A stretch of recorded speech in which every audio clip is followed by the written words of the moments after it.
All right. Every day's a new day.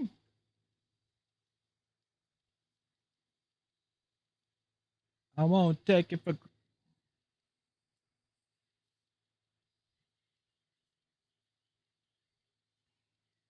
Hello. All right.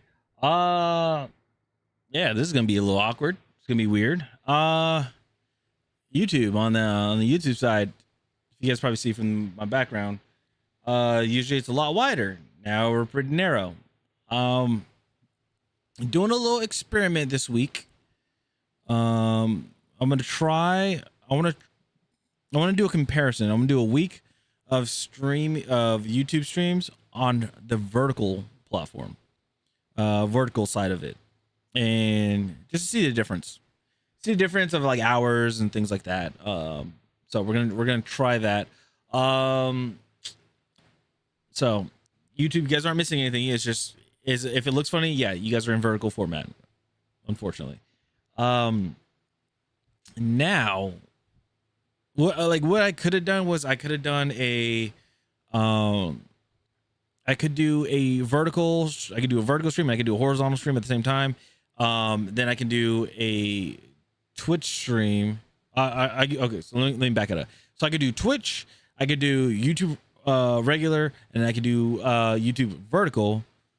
But the thing is, I can only do 3. And right now, only I have up right now is Twitch, YouTube, and Rumble. If I were to do both for YouTube, I wouldn't be able to do Rumble, unfortunately. I would get a ton of frame drops and things like that. I could try doing the Twitch enhanced encoder. I could try that again, but then I've been having these issues with audio and the bleed overs and things like that, so which aren't good. Definitely not good. We're gonna react to a video. It's just to somewhat wake myself up a little bit, and then afterwards we're gonna be jumping into some,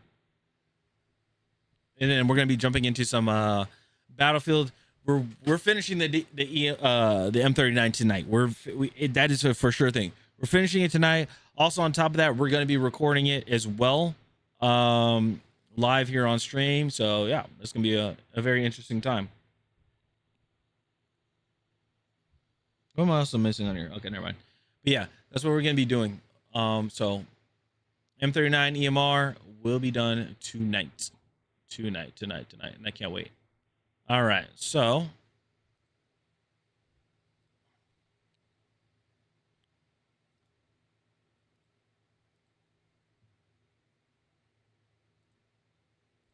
all right, so I was gonna do something I completely forgot. No, that's not it. But anyway, it, I don't know. Something's been weird with this light. It's this light. It's not. It's not facing towards me. And if I have it face towards me, I can't have it too bright. But then it would blow like because then I'd get a headache and everything, and then I'd be like, oh no, no cam because things like that. Um, I don't know what to do. They're Elgato key lights. It's like I wish I can zoom out and show you guys, but it's like one I have like it's like right this light right here. It's one of those, and I got 2 of them because it was Elgato. It was like Elgato week, and I was like, no, I only need one. They're like, well, you get for cheaper, you get both of them. Plus, you get a cool little remote too, which you get cheaper. And I was like, oh, all right, okay, bet. So, I don't know what to do with this light. Everything looks good, and also, yeah, I'm if anybody is wondering, I am using a LUT on this for my camera. I created my own LUT. Like you'll see the difference. Here you go. See how dull and dead it looks? More vibrant color. Dull, dead. Vibrant. Dead. Alive. Dead. Alive. Dead. alive.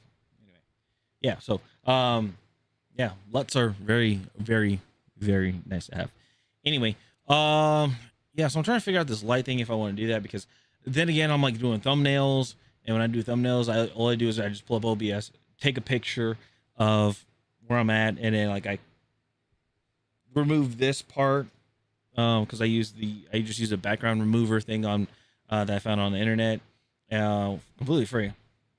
And then I just like use the magic brush and get rid of this, because um yeah, that's pretty much what I do. But the thing is, I notice a lot of my thumbnails of like me, it's been really dark. Even if I have like this light on and this light on, it still looks pretty dark. So I don't know. And then this is what it looks like when it's off. That's the main light. Main light's off. Oh, actually, hold on. Okay, main light on, right? I just turned off this light. So this is what it looks like. Main light is on, facing the wall. Main light off.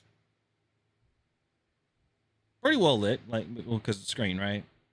So here's that. Okay. On, off, on, off.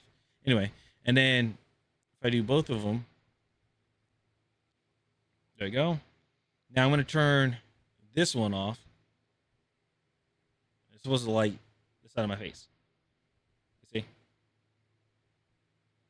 So I'm not like too washed out or like, faded in the background. But then I do this, and it gives me that kind of mysterious look to it. Kind of interesting. And it doesn't really bother me. It's not like it's directly in my eyeball. So, okay. I was like, oh, don't tell me I'm moving the thing. But never mind. Yeah. I don't know. I'm just going through all this stuff, so I don't know. Anyway, yeah, let's go look at a video from. Gosh dang it, I can't remember. All right, so we got this video from Legendary Drops talking about Sony is a warning for the game industry. If I recall, this is probably going to be something about the live service games, and let me know what you guys think about this whole thing with live service. Do you guys think this is like the end of live service, or is live service still going to be a thing? Like, because one big company, which is Sony, is taking a lot of L's for these games that are live service that are failing, and they're spending hundreds of millions of dollars on. So it's pretty interesting. But anyway, it's from Legendary Drops. Let's go ahead and check him out. We already know we like him. He's awesome. He's cool. He's amazing. He's a great creator, reporting on stuff going on in the game industry and having these video essays and stuff. This is really cool. So be sure to check him out. I'll make sure to have him linked in the description down below, and let's get it. I can promise you guys, I'm not being melodramatic here. This is a message that needs to get across to some in the games industry, because if these guys don't start waking up, we all risk losing something. And in a lot of cases, we already have. Yes. I think that there is something critically wrong with the general direction of the games industry and also with live service. And when I see Destiny 2 ending support with no sequel in sight to go all in on Marathon, I think this has to be the clearest warning that I have ever seen. To me, this feels like the last alarm that's going off before everything just drives straight off of a cliff. It's basically because Marathon is like their pride and joy. Well, not their pride and joy, but it's like their new baby. They're wanting to be the golden goose egg in Bungie. And I could be wrong with this. I feel like it's a theory. Like here's my wild theory. So let's go. We'll go all the way back with Bungie, right? Bungie with Halo, right? Halo and Bungie obviously blew up. It made that's what made Microsoft and Xbox and Halo, because Halo was the flagship for Xbox, right? That's how we got Xbox, all right? And then fast forward way down the line, Bungie split off, or I think it was Bungie split off with Activision, I believe. And then Activision was like, no, but I'm sorry, Bungie was like PlayStation and things like that. Activision was kind of like its own thing. And then that's when we got Destiny. And that was like in a whole, that's a newer gener. That was, well, at that time, a newer generation. So it's like older generation was Halo, what we all know and love, which was like in like the Colossal, right? And then we have Destiny that's starting up. Destiny 1 was starting up, and it's a whole new generation in the Bungie company in the studio, right? So I think what it is with this next one is with Marathon, like it or not, and obviously Marathon's not really well received. It's a whole new group of people that are coming in and wanting to make the next big game, right? But they don't want to be attached to, you know, the previous game that's very good. So I think that's also what has happened. It's like they want Marathon to be like how Destiny was when it broke off from Halo. So if they end Destiny, they think that Marathon is going to be like, since it's its only game, it's going to be like, you know, the colossal next big thing. But that's not happening. So yeah, I think that's my wild theory. That is a wild theory that I have. I could be wrong, but I think that is like that's my theory. Anyway, sorry. I don't think people understand how big of a deal this is. It's a very big deal. How terrible things have gotten when we have a game that has no market replacement. There is not a singular experience that is exactly like Destiny that's out there. It has no real competition. The very closest that you're gonna get is, I'm just saying barely, that you're gonna get. The closest that you're going to get, I know people are probably gonna say World of Warcraft. I'm gonna say World of Warcraft and Division 2. And the reason why is because they both have a raid system. They both have mechanics to complete raids. Now, they both have social like aspects, interactions. They do have PvP, but it still doesn't hit the same. Oh, and they have a story, but they still don't hit the same. It's close, but it ain't Destiny. It's not exactly like Destiny. So I understand. And yet, for whatever reason, these guys think it's worth abandoning. These companies are so disconnected that they don't even know what they have. They don't even see the value in it. They don't understand why players aren't playing it. They don't even understand how to fix it. True. And they're not the only ones. This is something that's way bigger than just Destiny. This is a growing illness in the games industry that has just infected just about everything at this point. We've been watching as live service games have been fading faster and faster. We watch these companies invest billions of dollars into them, only for most of these games to come out and be dead on arrival. Yep. We are in a state of entropy. It's chaos, it's confusion, it's wastefulness. And it's all brought on because these guys will just simply not answer to their audience. Today, what I want to do is I want to talk about what Destiny 2's end of support and end of life means for the rest of the industry. How a game like this could suffer this kind of fate when it's still open.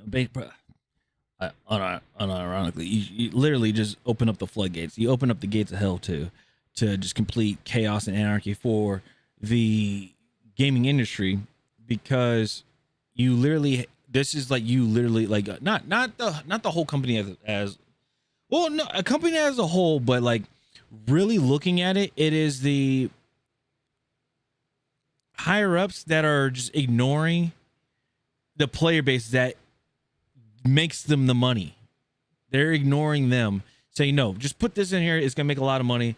But the thing is that they're not thinking of who's going to buy it if the consumers aren't buying it. Type of thing. So that's a big one. That's a huge one.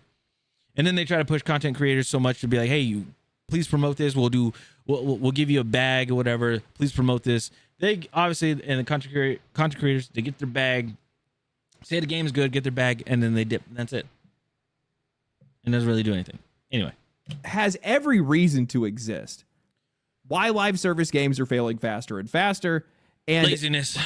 How, unlike this industry, these guys really need to just accept we're not the ones chasing trends. we're the ones that are just chasing a reason to care. Guys, I am not an oracle, but damn do I feel like one. When I made a video the other week talking about the impairment loss that Sony took against Bungie, I had said that they should just work on Destiny, get it back on track, and then figure out what they should do with Marathon. But I had also said that that's probably not what they would do. And I had said that out of complete cynicism and distrust that these guys would likely just choose to support Marathon over Destiny, and then within 24 hours, that's exactly what they did. True. Taking it even further by announcing the complete end of the content support for Destiny 2, while also revealing that they haven't even greenlit a Destiny 3, which immediately set the internet on fire. Social media was rightfully ablaze, with players just dumbfounded as to why Sony and Bungie would make this decision, especially given how much time people have invested into this game, how much that time means to them.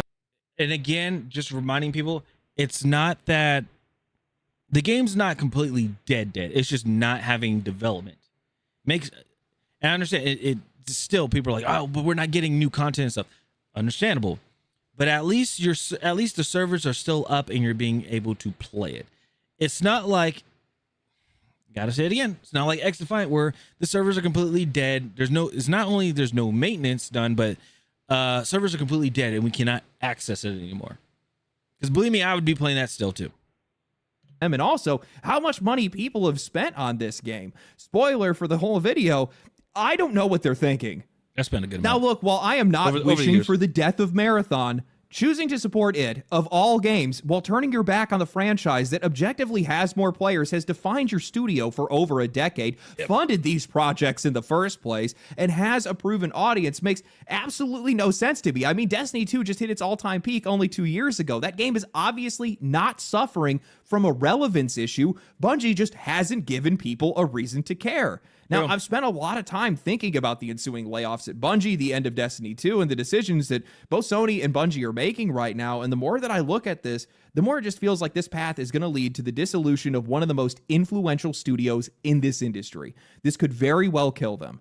And while I am all for a reset, I want a reset in priorities, not the destruction of the hobby. But that's what it feels like we're watching right now, and it's all due to incompetence. Now, admittedly, this is a weird one for me. It's taken a while to find my words for all of this, because while I am critical of Bungie, Destiny, and Marathon, I'm critical because I fucking love their games, and this just sucks. Same. Some people just simply don't understand the anger, resentment, or the overwhelming feeling of betrayal that's coming from these decisions, and I think it's simply because these people just don't understand the impact of Bungie and what they've done to this industry and why they mean so much to players.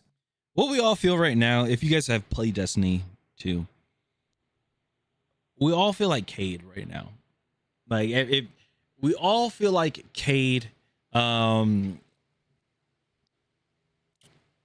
was gonna say more to it, but then I was like, no, us reacting to it, no, we already did that. So if you guys do not know, Cade gets killed. It's years and years and years down the road, so it ain't no spoiler. Cade gets killed. And we didn't know who it was at first, but now we finally do. But yeah, Cade was killed, and especially for the Hunters community in Destiny, we fucking lost it. We were like, hell no, we're gonna hunt this motherfucker down. We're gonna find him. Hopefully there's a campaign, we hunt this guy down and we kill him and stuff. And then we find out we can't kill the guy. So it's one of those. It's one of those numbers. But it was just a huge betrayal. And we're like, no, and we're so torn by it and everything like that.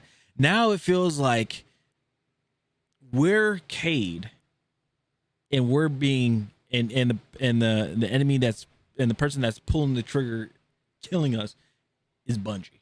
That's what it feels like. And then it's like,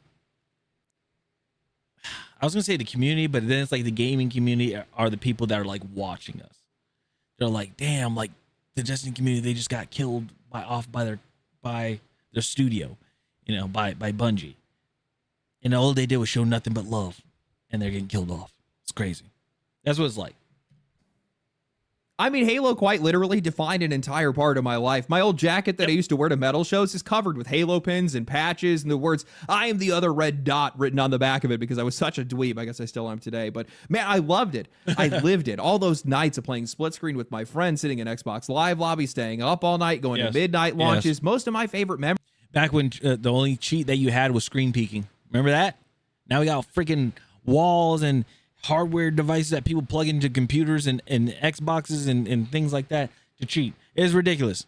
Memories come from that time of playing Halo and how much it defined that era of my life. It's how I made a lot of the friends I have today. It's how most of us made friends back in the day. These games took over the world for nearly a decade. The same first-person controls you use on a controller today are still the designs that these guys standardized.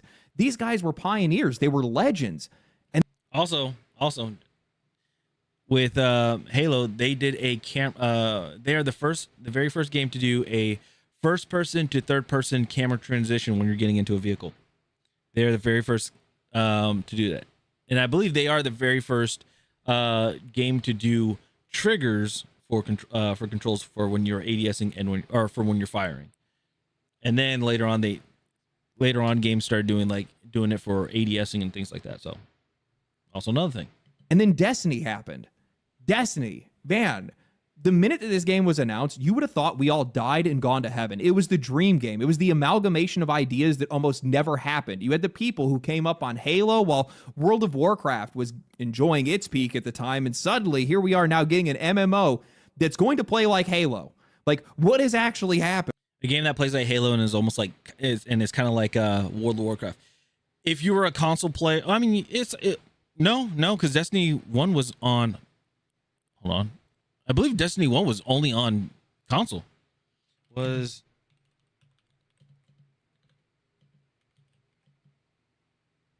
it only on console? Yeah, so it was a console only, no PC port, and then Destiny 2 came out, and that's when they did PC port. That's when they integrated PC into it. Yeah. Okay. So I was like, I remember this. So interesting. Very, very, very, very interesting. But yeah, this was like, me personally, Destiny 1 was like the console players version of World of Warcraft with Halo mixed in, that's what it felt like. Now he didn't say this, but I still remember when Destiny 1 came out, when we were no longer getting Halo from Bungie, and we started getting Destiny 1, and there were so many memes of Destiny 1. Let me see here. Let me double check, because Google will be crazy sometimes, but let me see here. Destiny 1. Oh, Destiny 1.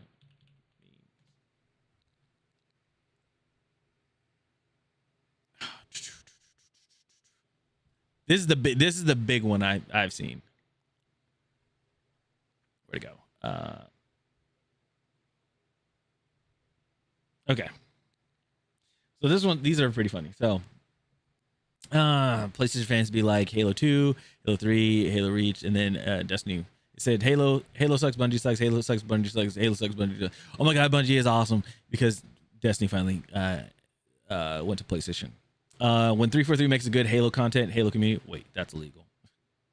Ironically, Destiny 2 Beyond Light is now Xbox Series X launch title, replacing Halo Infinite. Damn. It says you could not live with your own failure, and where did that bring you? Back to me. Real trilogies, yes. And then it's funny right here is this Halo 2 map pack. There was a big one. Anything after Halo Reach being any good whatsoever. 343. Bungie. This one right here is the funniest thing ever. So this is the Destiny, obviously the Destiny symbol and everything, right? And people are like, where did you get that from? People were like, it's Master Chief's crotch. That's where the logo came from. So people were saying people were trying to say I'm like, back then people were like, oh wow, Destiny's really dick riding Halo, and then people were like, they're both Bungie, right? And then some people were like, oh, that makes sense. But it's just so funny seeing this. I have a lot of memes on my phone from my Facebook days, and it's funny with the what do you call it? Was it the Traveler?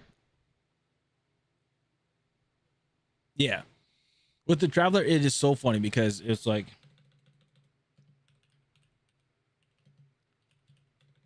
Let's see.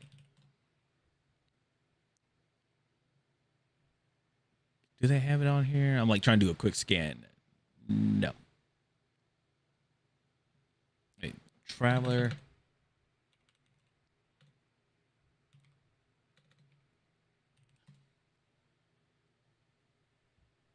Oh no. So it was only on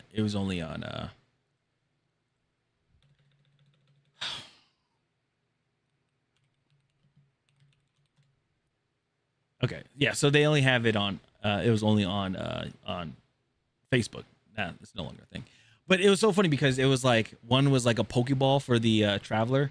It was hilarious. And then there's another one where it's like I think it was the annoying orange, but it was as a Traveler and it said space farts.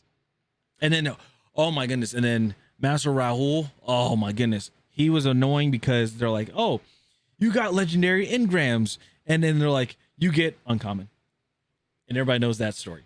It was supposed to have everything: dungeons, PvP, a campaign, raids, gear progression, classes, all the trappings you could possibly ask for, and somehow these guys actually delivered. Now, I'm not going to try to rewrite history here. Destiny did not launch in a perfect state in 2014. Man, that game had terrible performance. I remember also spending quite a few hours parked in front of a loot cave as well. The narrative was disjointed and sloppy, and the game was just kind of completely unbalanced at the time. But once Vault of Glass dropped, man, all of the pieces started to come together. Oh, God. The blend of on-rails campaign experience with this off-the-rails zero-context raid environment was just perfect. It was a work of art. It felt like the kind of game that you always wanted but could never imagine. It balanced its narrative.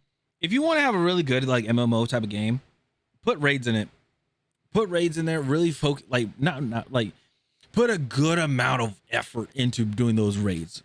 Like I mean, like I was gonna say put like a lot of focus into it, but you know what I mean.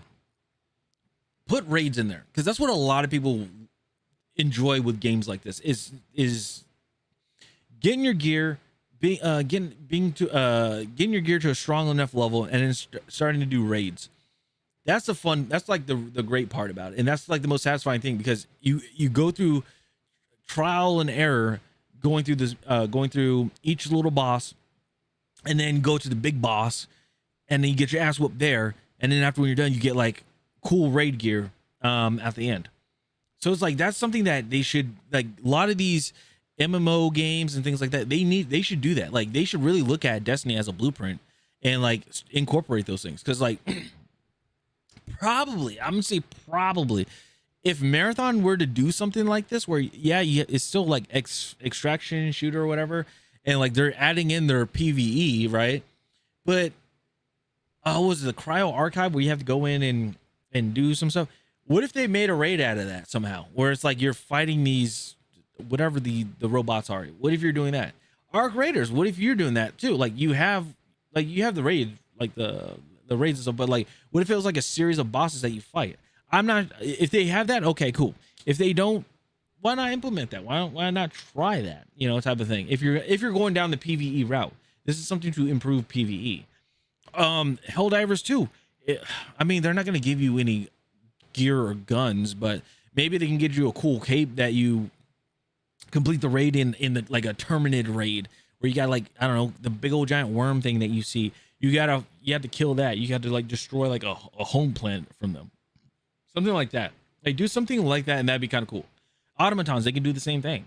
Like they can set if they really think about it, they could really put together like a raid thing.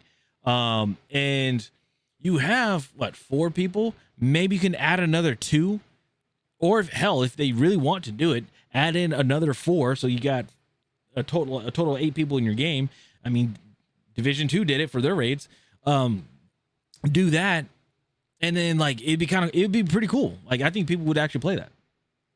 Let me know in the comments down below if you would do that. The casual play, the loot grinding, the skill, the curiosity. Sorry, last thing. Also, another great thing that they had about Destiny 2 when it came to raids is doing the world's first.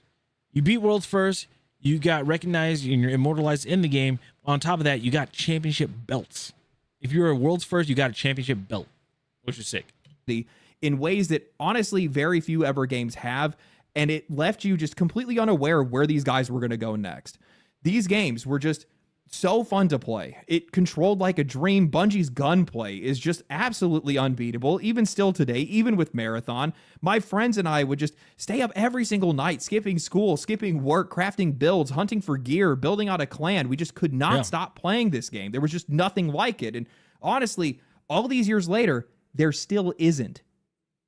After the news broke about Bungie ending support for Destiny 2, I broke my own code and I downloaded the game and logged back in. I haven't played this game since the Witch Queen, and while the current version of Destiny is the worst it has ever been, this game has magic that you just cannot find anywhere else. For context, I'm playing through Lightfall right now, and the narrative is god-awful in this. I'm not a fan of the characters. The stakes feel completely off from what's happening in the larger story, especially coming off of Witch Queen, but you know, I only hopped in just to get footage for this video, and I wound up playing the game for like 6 hours straight in one sitting because the game itself is just so satisfying. It's good. The movement, the abilities, the environment, the gunplay, the loot, it just draws you in and it just does not let you go, which immediately begs the question, why is this game getting abandoned? Now, speaking from a purely business perspective, there is no market replacement for Destiny. And before my Warframe players chime in, these games are entirely different experiences, unparalleled in their own ways. You cannot find an experience like Destiny. It has no direct competition, and it has a proven fan base. Does anybody understand how critically important that is in the games industry today, especially in live service? That is the ace up the sleeve. That is the intangible. It's the almost impossible to build asset that every single new live service game is trying to achieve. And the only reason that I can think that both Sony and Bungie think that it's worth walking away from is because they don't know what they have and they don't know why players aren't playing. Marathon is the kind of game that is every single publisher's nightmare scenario right now. Destiny is the kind of game that every single publisher dreams of having, yet somehow the people that are holding on to it seem completely incapable of understanding its value. That is the warning. We have an industry that can look at a one-of-one game with a proven audience and still not understand what it is. And I think that's the real sickness that we're seeing in this industry right now, because we have players that are looking at Destiny and they're seeing a world that they've spent 10 years in, a monolith, a singular experience. They're seeing the raids, the builds, the memories, clans, weapons, expansions, friendships, all of it. And they see a game that no other game can replace. Now, another thing is that it could potentially, this is, if they keep going down this route, this is going to scare everybody, every consumer, which is going to be even terrible for the game industry, the AAA game industry as a whole. A game like Destiny that has been out for like what, like I'm talking about the franchise as a whole, 10 years ish, right? A little over 10 years. Now the crazy thing is, well, Destiny 2 came out with 2017. So that one's almost 10 years, but look, as a whole, well over 10 years, right? My thing is, what's going to scare a lot of people is just think about it. A game 10 years old was doing great. Yeah, the numbers dipped down because it's like, hey, there's, you know, content. Some of the content is not good. People already beat it. There's like nothing else to do. It happens. It's what it is. It happens. Player retention is like the number one, like, ongoing fight in video games. When making video games, it's just having that retention, like always trying to keep players onto the game. That's what it is. So there's that. Then I was gonna say something else, and I was on a roll and I had it, and I completely fucking lost it. But yeah, okay. So retention is the big one. But, oh yeah, I'm sorry. What's gonna scare a lot of people is no matter how long the game has been out, like it could be 3 months, it could be 3 years, it could be 10 years, it could be 20 years, it could be like 50 years if they want to.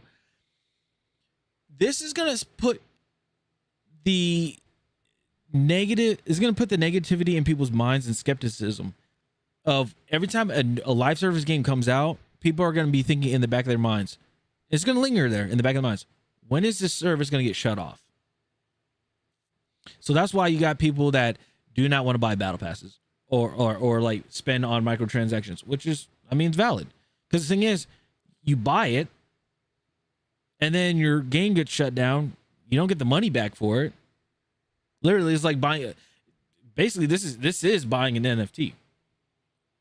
So, that's like one of the big things. And if the if the game industry, the AAA game industry, keeps going down this route of having these games be out for like 10 years or whatever, and then just shut off the servers and people can't play it anymore because they're moving on to the next game,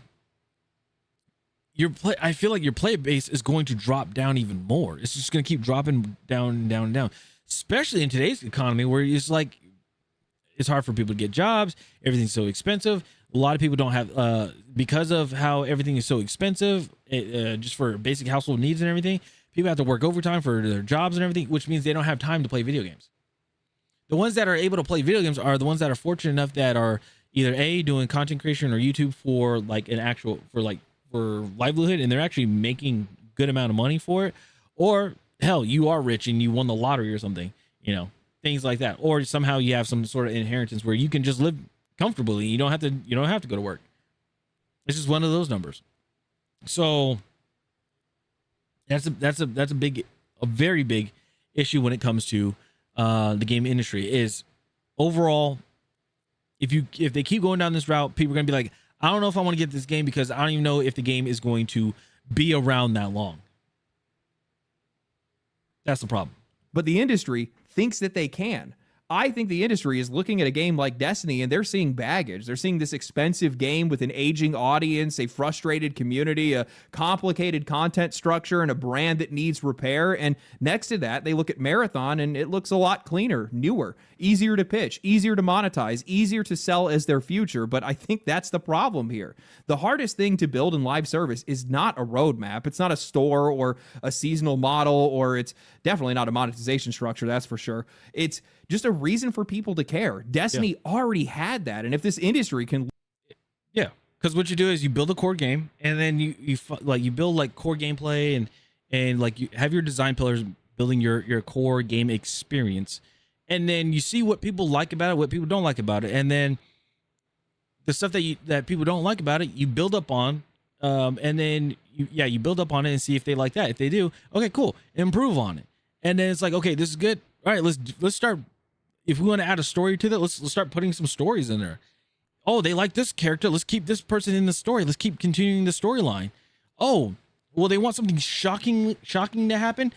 What if we just kill that guy off, or something happens and they're out of commission? Like they're not fighting alongside of this character anymore, and then people get more invested into it. That's how you keep it going. That's how you keep the content going and how you get people invested into it. And the thing is, you have to find a good pace for this, because if you build too much and too fast, you can end that story very quickly, and then people still want to know what's going to happen next in the game.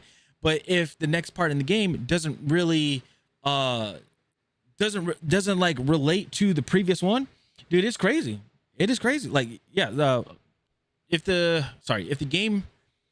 next story for the game doesn't resonate with what happened in the past, then people are going to be completely lost. People are going to be upset and things like that. That's what happened when Edge of Fate came out.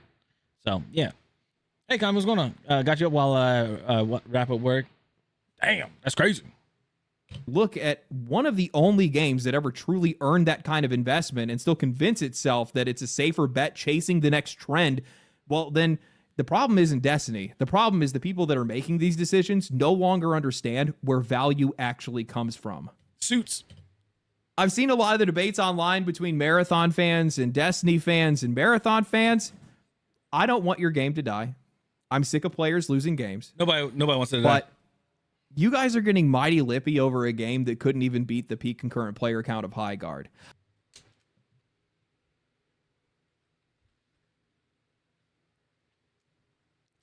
Ouch. Ouch. That's a tough one. Type is not your forte. It's okay, man. I do that every day. I'd be counting my lucky stars if both Sony and Bungie seem to lack the brain cells put together to be able to actually make the right decision in this case. You guys, I gotta say this for a Marathon, you guys would be lucky that your game lasts 6 months. Actually, I'll give it a year. I'll give it a year. Because the way how people be talking, a lot of people be talking in the Marathon community, because I've seen it on Twitter, the way how people be talking, if a year later passes and Marathon's gone, oh man, a lot of the Destiny are gonna be like, well, damn, our game no longer has development, but your guys' servers are completely dead. That sucks. Just saying, you gotta be careful of that. It says a lot about your game when you guys think the death of one game means relevance for yours. It's never worked. Look at MMOs. We saw with Call of Duty. We saw with Call of Duty. Call of Duty was talking shit to people that were playing X Defiant. I played X Defiant, and I was like, okay, yeah, at least ours, like, it was our own IP and stuff. It's not a franchise. We're going against franchise, right? And then people were saying the shit about this Call of Duty. Were saying the same shit about Battlefield 2042. Battlefield 2042 wasn't that great. It wasn't that great. It had a lot of downs. Let's say that. But then what happened? Call of Duty got too comfortable, and then they put out Black Ops. Was it Black Ops 7? Black Ops 7 wasn't doing so hot. Battlefield 6 came out and then smacked the shit out of them. Now again, Battlefield 6 still needs some work, which is it's happening. We're seeing in updates. It's great, but yeah. It made Call of Duty kind of fall in line that they need to adjust some stuff. Now look at Modern Warfare 4. Apparently it's going to be more grounded. It's not going off the rails. They're kind of bringing it back in, which, hey, for all you Call of Duty players out there, hopefully you guys have a very successful game and it lasts through the whole year, because, then they're going to come out with like Modern Warfare 5 like the following year and stuff. But hopefully the focus is on Modern Warfare 4. Game comes out, people are still talking about it, people are still playing it, having a good time, things like that. So I hope the best for you guys. I hope the best. It hasn't worked out well for anybody else. Marathon is not the play here, not under any circumstances. I don't know where these guys are getting this idea from. I've seen some people try to say, oh, well, Destiny didn't launch perfect. The one thing that people want to ignore in this entire... That's overall live service games. Live service games do not launch perfectly. And overall, and as the years go by, newer and newer games come out, live service as AAA, it just gets worse and worse and worse. It's getting more sloppy and more sloppy. And that's why I don't like live service games now compared to when they first started, because when they first started, the game was somewhat complete. I want to say it's about I want to say a solid 93% complete. Right? They had a little bit of bugs here and there, but they weren't game breaking. They didn't shut down the game. They didn't boot you off the game. Now we're getting games where it's like you pay a full $70, $80, $90, $100, and the game doesn't even load up correctly because there is a bad optimization that happened for the first game that had to do a patch. That it's just getting worse and worse and worse. Conversation is that Destiny is a game that people prayed for, people hoped for, people look forward to, and then they showed up for. Marathon, on the other hand, is a game that nobody asked for, nobody wanted, and nobody bought. That's something that we have actual proof of when we look at the game's player counts, when we look at the game's sales. It's all there right in front of you. Yeah. If I was going to gamble my studio's future, I'd probably put my money on the game that I know people actually want. What does it say about the games industry when these guys can't even recognize what a good game is anymore? What does it say when they don't even understand what a good investment is anymore?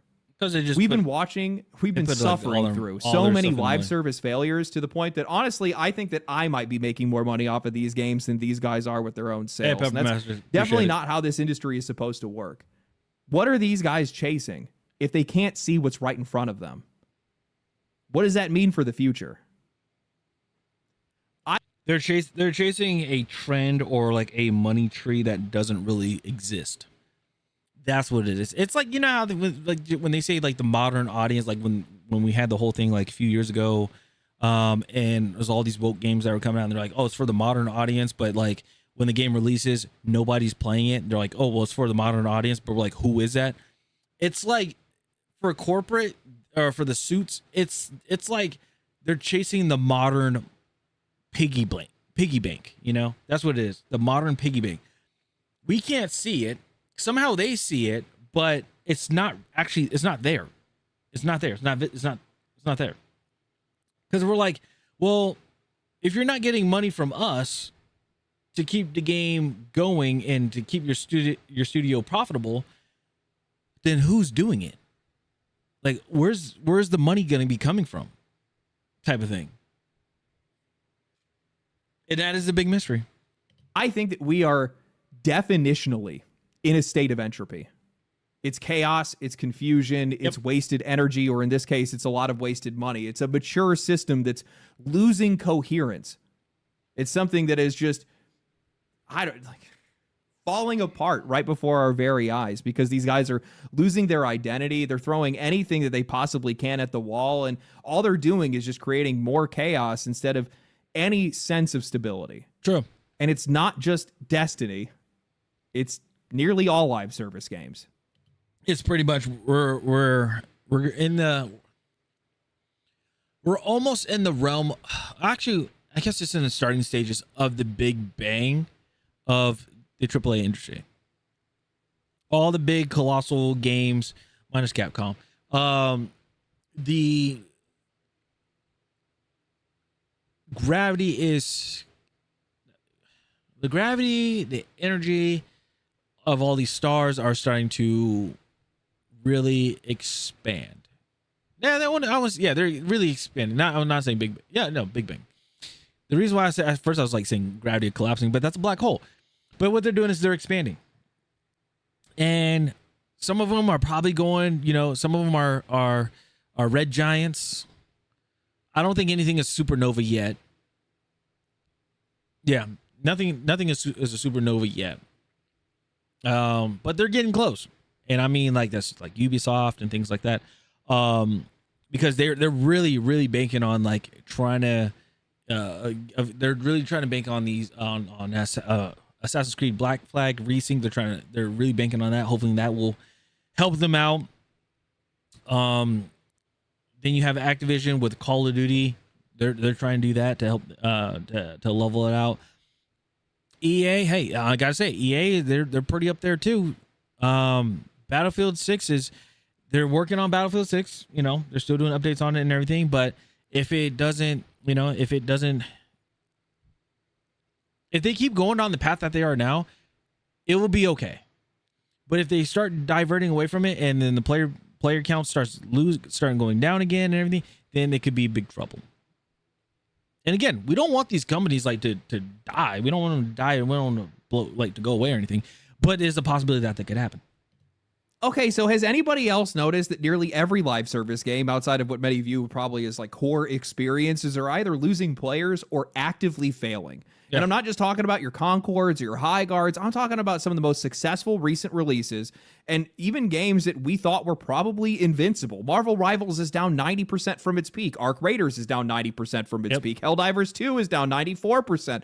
Call of Duty just had its worst year in 2 decades, and Epic is executing layoffs and increasing their prices while Fortnite is losing massive player numbers. The easy answer, I think, to a lot of this has just kind of been, this is just a crowded market. There's too many live service games, too much competition, and just not enough player time. But I don't really think that explains all of this, because when I look at something like Destiny, and honestly, when you look at a lot of these games, the problem is not that these players are just moving on. The problem is that the people that are running these games are actively getting in the way of their own success. Mm-hmm. They don't understand why players showed up. They don't understand why players cared. And they actively keep making decisions that are pushing those players away. Instead of people doing, oh my goodness, and this is what pissed me off. Instead of like them actually just talking to the community, because like obviously they have community managers and stuff. Instead of actually like legit talking to the community and asking like everybody, not just like specific people, they're like doing all this other stuff. Well, we're looking at the metrics, and this is what the metrics are showing us. This is what the data is showing us. This is what these latest trends are like. So we need to put these in our games and stuff. Instead of actually asking your core audience that makes you the money and keeps your studio going and keeps your game going and your services and stuff, they ignore them and go for everything else. Why, or not why, but like, how is it like noticeable? How is it like the writing on the wall? It's because developers that got laid off, they come out and say this. They're like, believe me, if it was our call, if it was just only the developers that were able to make the call and everything, the game would be pretty different. He'll probably state this. He'll probably say it later on in Destiny, or in his video about Destiny. But there's a ton of developers that had multiple pitches to different stories and raids and campaigns for Destiny 2, and they all got shot down by leadership. That should tell you something. Destiny, as an example, the only reason that people aren't playing that game right now is because Bungie hasn't given them a reason to play. Instead, they have spent years extracting from it rather than adding to it. I covered this in my last video, so I'm going to kind of summarize here, but Bungie studio lead Justin Truman made it one of the company's design pillars to never over-deliver, because otherwise the players might expect more from you. God forbid the players actually want more. He also even established the model that a lot of these games operate on, where reputation is spent like currency. First trust, then retention, then... Don't give them too much, but don't give them too little. Don't give them too much, because then it'll be like Destiny. Don't give them too little, because then it'll be kind of like Battlefield. Hate to say it, but I mean, we all see it, right? Like, we didn't really get much with Battlefield, and now they're starting to add stuff, and we're like, okay, cool. But it's just like, is it enough? That's the thing. Revenue, but these guys, they never treated it like a cycle. They just kept spending their trust. That's why Destiny feels so bad right now. The menus are terrible. The game is confusing. The monetization is absolutely absurd. The content totals near like $600 if you want everything. And even then, it's next to impossible for you to know what you actually need to buy. You are constantly being pushed towards paid content. And all the while, Bungie is under-delivering, ignoring feedback, drip-feeding updates, and holding back improvements to the game. All things that are done based on their core development principles, all done intentionally. They thought that this is the best way to keep you on the hook, but they never realized that this is the main thing that's pushing people away. People are not skipping Destiny right now because it's not popular. They're skipping it because it's just not very good right now. By consistently under-delivering, Bungie has pushed this game further and further away from what people loved. And they didn't just make the shark nearly impossible for them to jump. They have actively committed to it, foundationally committed to it as a studio to never even attempt it.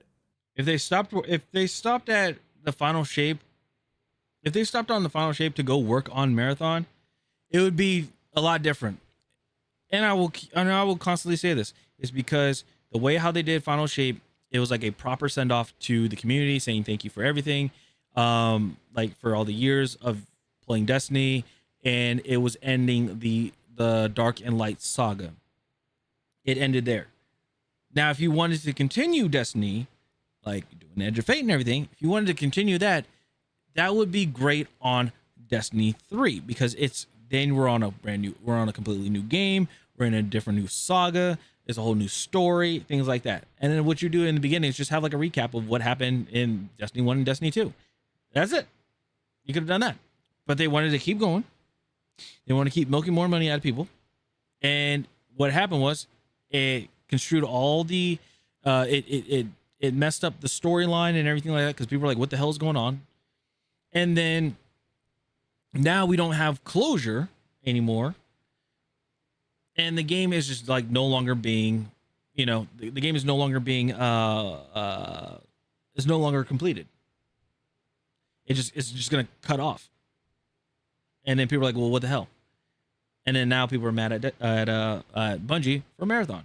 So now I'm saying all this is intentional because, well, Bungie just revealed their final update plans, a monument to triumph, and the entire thing is just page after page of change. And it's pissed a lot of people off because they're like, dude, this is the greatest update that we have ever seen, ever. Like this, like just the greatest update we've ever seen for Destiny. And this is the final update that we are getting. This is stuff, and people are like, this is stuff that we've been asking for years, and now we're finally getting it on the last update. That's crazy. Changes that players have been wanting for years, and Bungie just ignored it all up until the very end. That's what makes this all so frustrating. XDefiant happened the same way. Like, there's content that we wanted for so long. We wanted private matches and things like that. We wanted a search and destroy type mode. We didn't get that until season 3, but that was too late because they already announced, hey, we only got a year left of XDefiant until the servers are being shut down. Everybody's getting laid off. So everybody's being laid off right now. So what we're going to be doing is we're going to release all the content while we're all getting laid off. Which was cool. They gave us the content and everything, but it's unfortunate. The game is no longer a thing. frustrating. Bungie might not even be in this position if some of these improvements had made it into the game before the Edge of Fate, or maybe even directly after it as a part of a restructuring. Hell, what if these things had just existed all along? Now, again, I do not think that this is an attention issue. I think that this is a retention and growth issue that's caused by these studios actively sabotaging their own games for the sake of commercialization, profitability, engagement, and ego. These guys are destroying player trust, making games less enjoyable, and then acting confused when their reputation collapses. And when I look at other live service games that are suffering the exact same fate, immediately or gradually, I am seeing the exact same pattern. Helldivers 2 keeps damaging its own reputation by fighting against the audience's expectation of a fun power fantasy. Marvel Rivals has cratered because of poor hero balance, awful matchmaking. Helldivers 2 is messing up because I can tell you on console side, it's because they do not optimize the game. It's very bad. It's poorly optimized, I gotta say.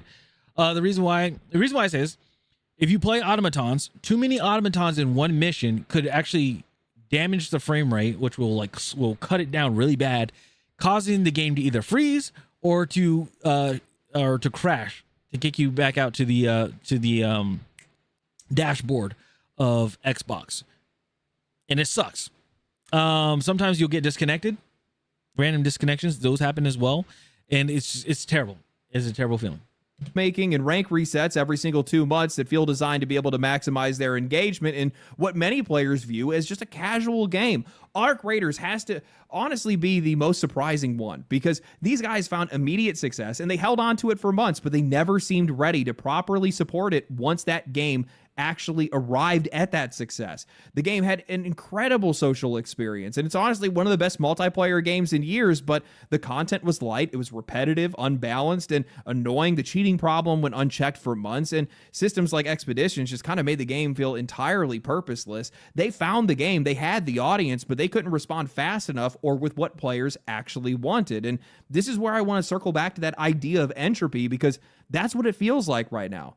This industry, the games industry, at least at a AAA level, is fully matured. It has reached the point where optimizing for business profitability is the only thing that matters to these guys. Studios are hiring leadership with that purpose in mind. Publishers are acquiring studios with that purpose in mind. And somewhere along the way, they lost sight of who they are making these games for. And what's going to happen is I'm going to say when, it could be in a few years. It could be actually longer than that. But it could be to the point where if the game industry were to explode, the Big Bang theory, the Big Bang of the game industry were to explode, the only thing that's going to be left there's going to be some remnants of these companies, these studios, that will probably go to make their own indie game, to make their own indie studio, or join indie studios or AA studios. The AA's and the indies will basically be the new game industry, bringing back passion over profit, right? And then what's going to happen, and again, I'm just speaking like just in a theory. What's going to happen is old studios like the Suits are going to see this, and they're going to want to be a part of that, saying like, hey, I can get you more money, or I can get you more money from people, or I can grant you more money to make a better game. Some of them may jump on it, some may not. They may be like, hey, we already seen what you've done before, and because of the money that you had, the money and power you had over people, it basically it ruined the game. People didn't have say in things. People didn't have the creative freedom like they did before. And that's why I get told a lot when I was in school, go indie. When you first start in the game industry, go indie, because you wear many hats. If you're an artist, guess what? You're going to be doing prop art. You're going to be doing environmental art. Maybe you might do some character art with some rigging on top of that, and some textures as well. You may be wearing multiple hats. If you're an artist in the AAA industry, well, guess what? You're going to be making fire, or you're going to be making like 30 different types of doors, and that's it. Yeah, you're getting paid getting paid a good amount, but are you really learning anything? Are you advancing in what you were doing? No. So that's the thing. Anyway, sorry. They stare at numbers for so long that they just stop seeing players. They stop understanding what people actually value in a game, what keeps them playing, and what makes them actually care. And that's how you get this chaos. Studios and publishers that are making decisions with no real basis in experience, player experience, or even reality in a lot of cases. Mm-hmm. Now, one of the best examples that I can give you guys is how commercialized live service games have become over the years. And this might sound dumb as hell at first, but just stick with me for a second. The Hulu-like menus in video games. This has nothing to do with the player experience. It is not a better way to navigate these games. Way too many resources and just too much. All you have to do is, like, the only thing that you just go back to doing drop downs. Have it like, so you guys see up top, right? You guys see this up here, right? Bring this back, and when you get to, like, you know, single player, multiplayer, and stuff like that, when you select it, there should be a drop down of what modes to play. That's what it should be. Games in most cases, it's a lot more confusing, and it's definitely not more immersive. It's one of the most complained about trends in modern game design, and yet it is infested nearly because they also get and also it's better to have drop downs and everything because there's modes that aren't hidden. Battlefield, love you guys, but how come Rush is not its own thing on here?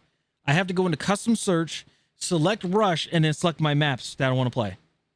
Or I just have to select custom search and then check Rush on in order to play it.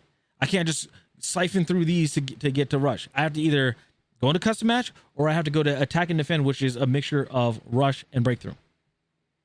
Nearly every live service game under the sun. Why? I don't get it. Because executive leadership sees the revenue and retention numbers for subscription platforms, and they assume that it's a psychological trick that'll work on gamers, and they inject that logic into their games because they think it will keep you in that game longer. I know a few people that, like, they really don't like the Hulu menu, like the Hulu Netflix menu, and rightfully so. They said, like, when I see a game like this, when I see a game and it has, like, so much UI on a menu, they're like, I just turn the game off. It's just overstimulated. It's too overstimulating. Chaos. And I was like, oh, they are not doing it because the audience wants it. They're not doing it because we're demanding or it. Sensory overload. It's not making our experience better. They're just doing it in hopes that it's going to keep you engaged, while somehow also remaining completely unaware that it's actively making these games worse. It is not immersive. It's not interesting. It's not efficient. It's just flat out annoying. And it's this small layer of friction that's becoming a part of a much larger chain of annoyances, all built in a desperate attempt to keep the players inside the game as long as they can, spending money as much as they possibly can by people who do not understand why you play at all. True. And you can see this entropy everywhere.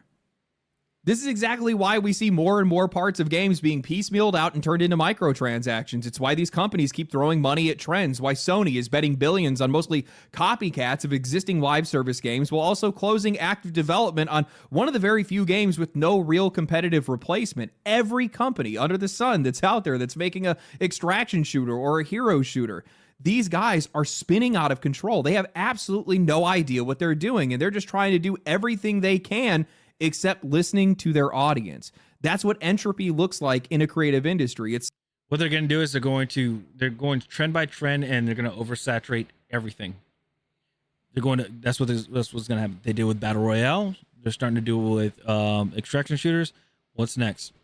What is going to be the next thing where they're going to like I'm sorry, and they already did it with esports as well, where almost every game like you can think of that didn't have an esports like component to it, they fully dove into esports, and they're like, fuck everybody else.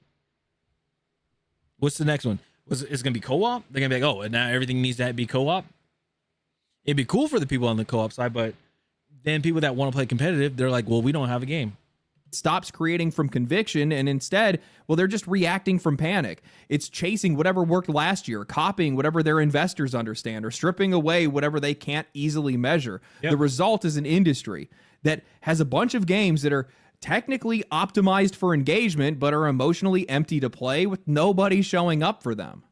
TikTok. So what's the solution to all of this? Well, I've been playing a lot of Deadlock recently, and as many of you guys might know, I'm not really much of a live service gamer or a competitive gamer. Sure, I'll jump into a Path of Exile league here or there, or I'll play whatever the newest game is out just to be able to give my thoughts on it, but I mostly stay away from these games just because I just don't really get that much from them anymore. Now, with that said, I've put over 200 hours into Deadlock in just the past couple of months. And one of the things that I noticed is that I don't feel any of the same fatigue or friction or frustration because none of those executive layers have been added into this game yet. It's in closed testing. It's invite only. There's no monetization, no seasonal content, no storefront that's constantly trying to pull your attention away. The game plays great. It looks great. It has its own style. It has its own identity. It's just so unique in that. And the only thing that you can even do in this game is just grind rank, master the game, and play it. That's it. The only thing these developers can even focus on right now, because the game is in testing, is just balancing the game, adding content, and making the game more enjoyable for players. All of their focus is on the players, and that brings more clarity to their design and also to our experience. It feels like a multiplayer game in its purest state, a callback to way before all of this mess even started. Just developers trying to make the best game that they can, and players just simply playing the game. And I think that's where so many of these live service games are getting lost. I think that's where much of this industry is getting lost. Monetization can exist, seasons can exist, the business side of this industry can absolutely exist. These guys have to make money, these studios have to survive, but none of that can ever become louder than the game itself. That's what Deadlock kind of clarified for me. Players are losing interest and walking away because so many of these games feel managed more than they feel designed. Every single decision is being made against them instead of for them. They're sitting around and they're just watching their games get worse constantly. They're watching these companies get richer. They're watching their feedback being ignored. They're not getting anything from it, so they're just walking away. That's what this collapse just keeps coming back to. The business side of this industry cannot replace the game itself. It has to support it. The game has to come first. The players have to come first. Everything else, it only works if, well, those two things are actually worth showing up for. When you've enjoyed the level of success that many of these studios have found and reach the levels of popularity that a lot of these games have gotten to, if your players are leaving, it's not because the current trend is the cool thing and that's what the players want right now. It's because you have actively ruined your experience and you have driven those players away. Yep. Keep in mind, there goes your money. Counter-Strike averages like 1.4 million peak concurrent players every single day, and that game is 26 years old. Because they adapted, they have a community portion which contributes to the game itself. A lot of those skins that you see from Counter-Strike that people have, that people are ripping like thousands, tens of thousands, hundreds of thousands doing case openings for, right? Those are made from the community. And all it is, it's like just a cosmetic. It's like a texture sheet. And then what they do is they take the UVs, the stencils of the guns, and place them in certain areas. That's why if you look at for Counter-Strike, the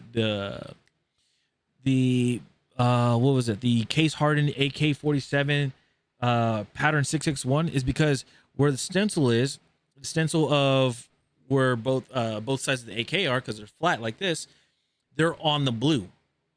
And that's how you got that. That's how you get that solid blue top, and that is the 661 pattern. Same thing when it comes to the case hardened karambit. I guess it's a stack track one. That's like a $3 million knife. It's the same thing. The blade is on the solid part of the sheet of the texture sheet that is solid blue, and that's how you get the blue gem or the sapphire. I think it's called the sapphire. They call it the sapphire karambit, and that's how you get that much. That's how you get that much money. Or that's how it's so important in how much it is. Just like with Marble Fade, how it goes blue, purple, or it goes red, purple, blue, yellow type of thing. But somewhere there's a part on the sheet where there's blue, and where it's only blue and red, and that's how you have the Marble Fade Fire and Ice. That's when people say the Fire and Ice one. So it's one of those. Oh, well, Lenovo, what's going on? Sorry, we're in this. I'll play it afterwards. I'm sorry. But yeah, that's what's going on here. That's what's happening here. They barely add any content to it. I think a couple of maps. So again, I'm sorry. So we have the guns made by the community. Also, if you have look at their events that they have ESL and stuff like that, like it's grassroots, so like people can just form a team and then like compete over the years in these events and things like that. And look, we're seeing Apex do it now. Compete over like events and stuff, and then when you qualify, then boom, you're able to go into like pro leagues and LAN events and things like that. And they always have LAN events that happen like I guess like every month. So that's also another thing, and it just keeps going. It keeps going and going and going and going and going. So just saying, that's why they're so. That's why they're so good. That's why Counter-Strike is still living, and they have a strong community. They didn't make any crazy changes or anything. They're just like, hey, they like this map. We're gonna do a Counter-Strike 2. We're gonna change some things in Counter-Strike 2, but the game's still gonna feel the same. It's still gonna feel the same. Still gonna play the same. Graphics are getting updated, and then like certain effects, like the smoke is getting updated. So now you can shoot through the smoke, and you can see like little holes when the bullets go through the smoke, type of thing. That's all it is. Year at most, and then after that it's a bunch of skins. That game, it has all of those executive layers, it has the monetization, and it proves that if you just maintain a game that people enjoy and don't ruin it, they stay. This is all a matter of priorities, identity. Noah said, I play Call of Duty Warzone because of that. I feel Battlefield is slow. By the way, Warzone is full of hackers. Oh, and that's also another big issue, is that Warzone, or not Warzone, but just like competitive gaming now is, and it's sad to say it, but it's true. Every single competitive game is going to have cheaters in it. It's like if you have anything that is competitive component or has a ranked, especially ranked in there, it's going to have cheaters in it. Competitive, yes. Ranked, it just amps it up even more. So like when people are talking about Battlefield, Battlefield with RedSec with ranked, I'm like, okay, there's going to be cheaters in that because it's free to play. And then they're like, oh yeah, we're going to add ranked in multiplayer. Now I'm concerned because you just alienated more. You split the player base even more because there's people that just don't want to play ranked. And we have seen what happened with RedSec. When RedSec came out, they're like, hey, we put some challenges out that you have to play RedSec. But a lot of people, including myself, didn't want to play RedSec because we just don't want to play. We just want to play multiplayer. So now we feel like that's going to happen in the game with Battlefield and ranked multiplayer. And then people are going to play ranked multiplayer. Okay, fine. But then there's going to be more cheaters that try to get into that. And it's just going to get worse and worse and worse. And we're trying to get the game to be better, but hey, and intent. It's That's tough. what this all comes down to. Know what your game is, know who your players are, and just stay stuck to that. Never forget it. Mm-hmm. Most of these companies have just completely rendered themselves useless at this point. They've rendered themselves unable to do any of these things because this is a mature market. That's what it looks like. This is what you're getting yourself into at this point because they don't see themselves. They've already grown past the idea of being these scrappy developers that are, trying to make a name for themselves, that are trying to make games just because they really like video games. And they've instead grown into an industry that cares about profitability, and they hired people based on that. And once those people entered in, once that extra layer came in, suddenly the developers found themselves in a position where they're either being distracted or restrained from making the game that players actually want to play, from making the decisions that are necessary for these games to be made. I mean, look at what's going on with Destiny right now. All of these changes are now coming out. I wonder why that is. Probably because all these guys are about to lose their job, and also because, well, it's the last update they're going to do. Go ahead and do all of the things now. Yeah. Go ahead and release it all. Just return to basics. Mm-hmm. Learn from the processes that made you popular, that made you wealthy to begin with. Learn from the indies in a lot of these cases. Yeah. Give players what they want, get money in return. It really is as simple as that. Make your game, stay to the fundamentals, be passionate about it. The money comes later. That's what happens. Stop complicating things with demographics and engagement metrics and anything else that you guys are using to be able to. Your only engagement metric should be a Twitter post with a poll. It should be a Twitter poll. That's it. That's where your only metric should be.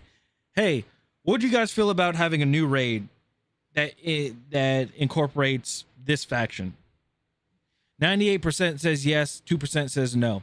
All right, let's do it. To distract yourself from just making a game that people want to play. Just focus everything on swinging for the fences and never stop swinging. Destiny stopped swinging. That's why the game is where it is today. Maybe they'll swing again. I hope they do. I'll be joining you guys on like June 9th. Everybody's going to be logging into it. I'll be there out of solidarity for my fellow Guardians. Legend. Anyway, hope you guys enjoyed the video. If you guys did enjoy the video, like the video, subscribe to the channel, follow me on Twitch, follow me on Twitter, comment down below, like the video, tell me what you guys think about all of this, and I guess I'll catch you in the next one. Stay cool, stay righteous, stay safe. Peace. All right. That's legendary drops. Let me go ahead and drop. I'll put this in the chat. Hell yeah. Hell yeah. But yeah, it is crazy. It is crazy. Oh, let me go. Sorry. Rumble. Let me put you guys over there too. I'm sorry. Oh, there you go. Boom. You guys are in there. Yeah, but it's insane to see what's going on with the game industry and stuff. And I went to college to be a part of that, wanting to be a part of the game industry, to make video games, to be part of something like, and that's a crazy thing also to think about when it comes to the video game industry. It is so hard for people to trying to what do you call it? Yeah, it's so hard for people trying to be in the game industry now. It's hard to get a job in it. Well, AAA, yes. Other than that, make your own video game, do what you want to do. It's whatever. But holy moly, it is difficult. And it makes me mad. It really does. All right. Let's I got Battlefield ready. I do have Battlefield ready. Okay. Battlefield is primed and ready to go. And we're gonna get into the meat and potatoes over here. Probably get destroyed. Oh, by the way, hold on. Let's see. I'll have to mute that part of YouTube. But anyway, where's it? I'll play it here. Where'd it go? Boom, boom, boom, boom, boom, boom, boom. Where are you at? There you are.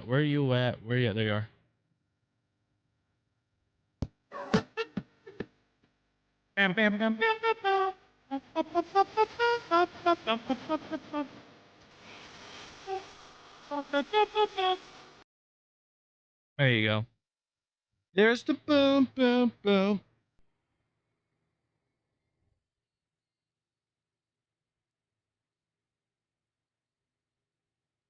Let's see here.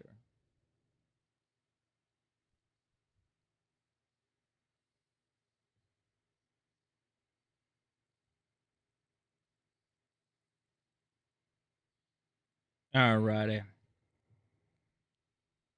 Lenovo, there you go. I played it for you. All right. Let me go use the restroom. Yeah, let me go use the restroom. And then I will be back. We will continue.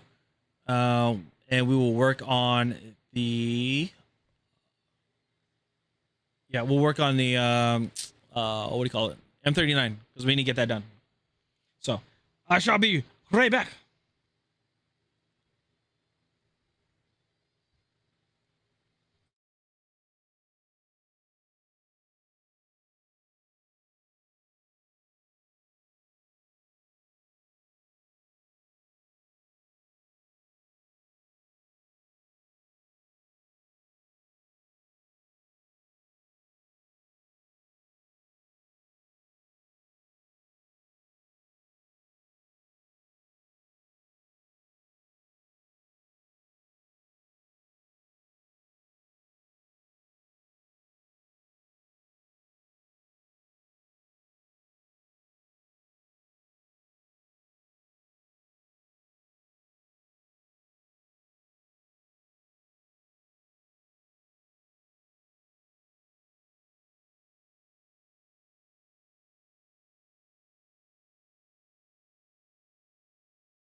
Okay, I've returned. All right, let's get this shenanigans on the road. Let's do the damn thing.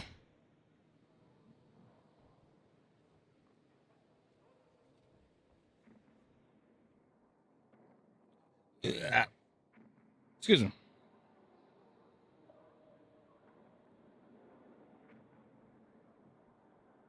Damn, I didn't even end the recording. Supposed to end the recording on the last one. My bad. I said, "Oh, guys, I'll be right back. I use the restroom. I gotta poo."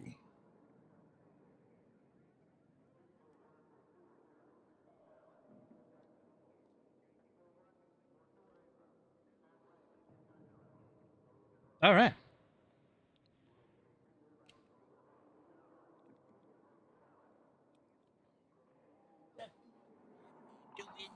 Man, every Sunday.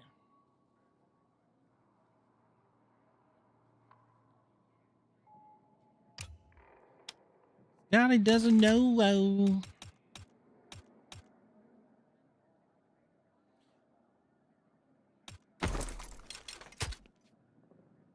Okay.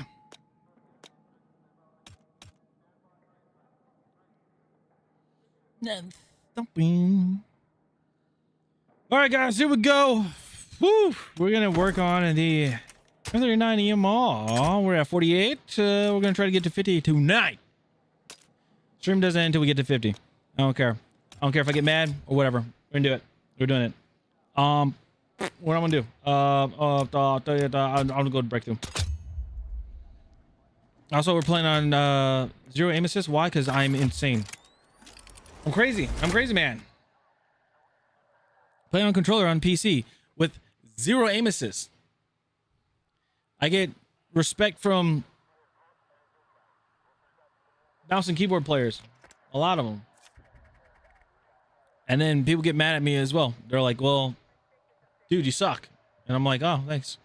I was like, "I'm playing with no aim assist." And when people get pooped on, like, "What happened?" And I was like, well, I asked them what happened, and they said, "Wow, you're cheating." I was like, "How? I got zero aim assist."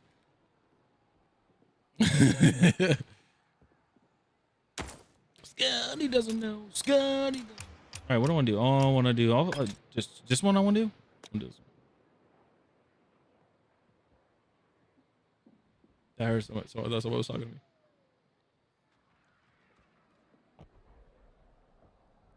Oh, game started. Duh. What the fuck? What? Oh, shit. Okay, so let's see here. We got smoke. We got a supply pouch. Don't want a supply pouch. I think we need a supply pouch. Okay. Okay, he's getting shot at. Oh, goodness. Get in there. Oh, he's dead. Okay, I'll be this guy. Oh, no. Okay, first game on. We're in there like swimwear. Okay. Oh. Gotta throw this at you guys. Boom. Don't smoke. Anybody up there? Oh, yeah, I forgot I have... Oh, yeah. Oh, yeah, I forgot. I don't need to click the left thumbstick. I really don't. But yeah, I really don't need to click the left thumbstick because I have auto sprint on. I forgot.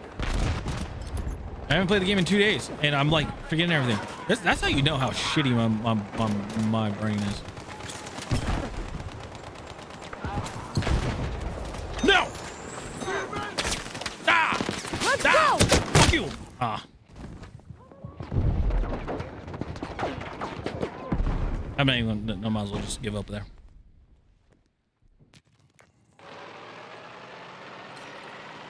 Maybe I should just, you know.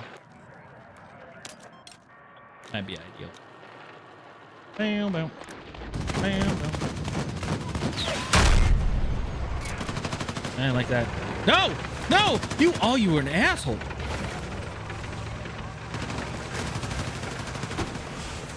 Why? Why would you do that? I tried.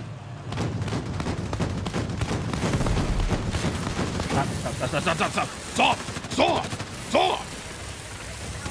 Jeez.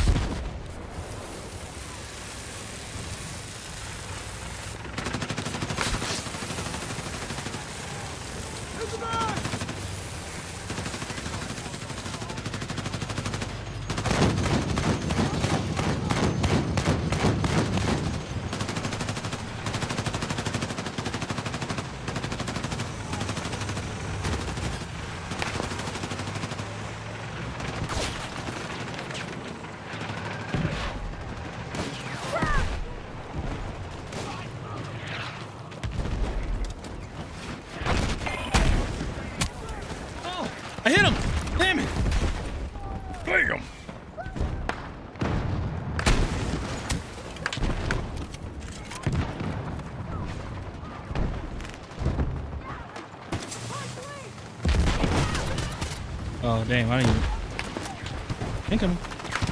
Think. All right. Ah.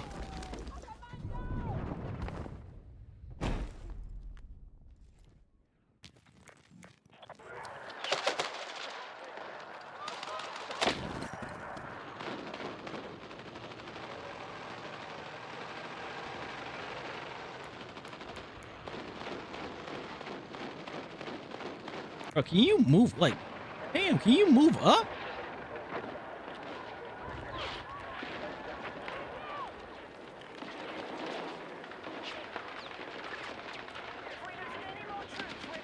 Don't die. Don't die. Don't get killed. Don't get killed. Don't get killed. No. Stay down. Stay down. Stay down, Carlos.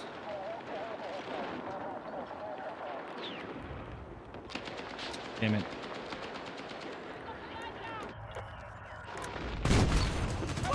Oh, wow. He actually moved up. Throwing frag!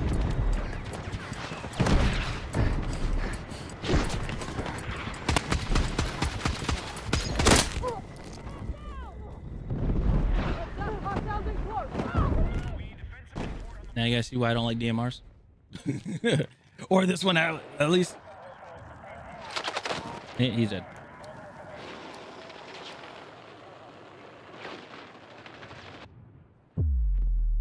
Oh, there's that one.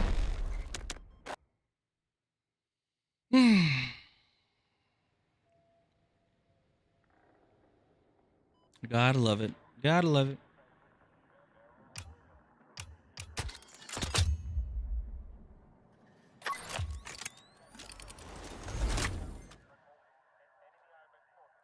Honestly, I might just play Hagenthal base just to get through it.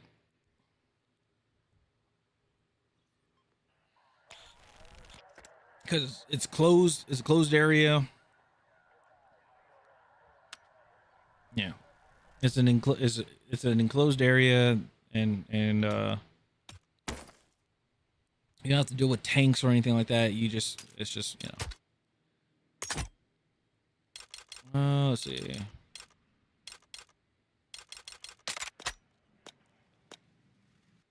May not be ideal, but you know, we're gonna try.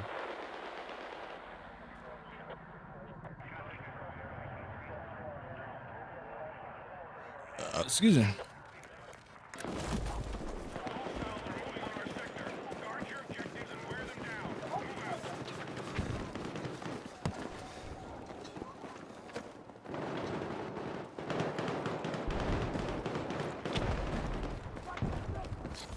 Okay. Who we're looking at over here?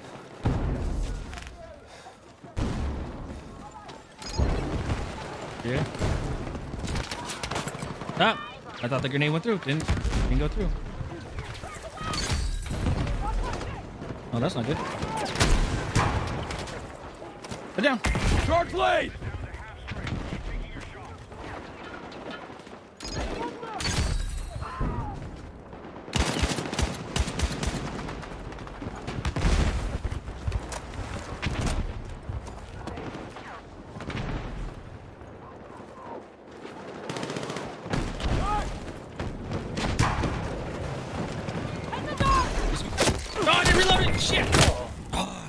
I thought I reloaded the rocket. Damn it. I did not.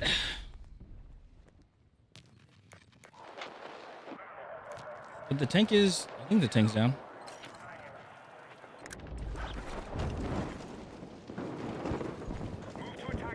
I was like, how the hell did I hear him?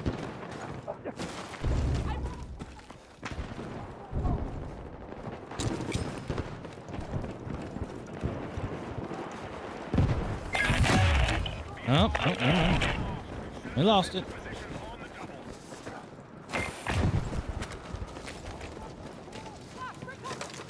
Explosive set! Watch your step!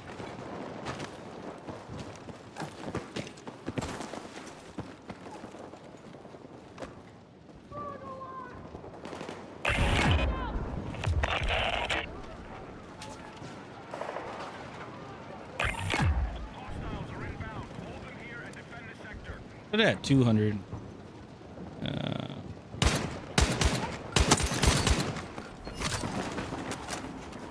Killed Fart Zone. You guys remember that movie? Not the movie. The show, Chalk Zone. It was a Nickelodeon show. Because there's zone. Because that zone reminded me of that. Okay. Hey, you guys want to watch behind you?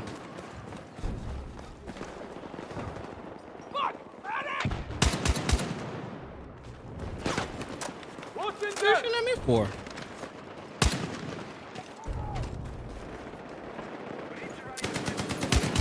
You got a war pigs? Oh my goodness.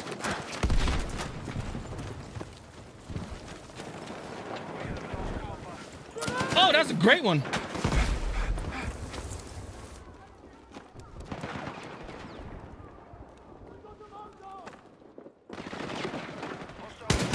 Oh shit.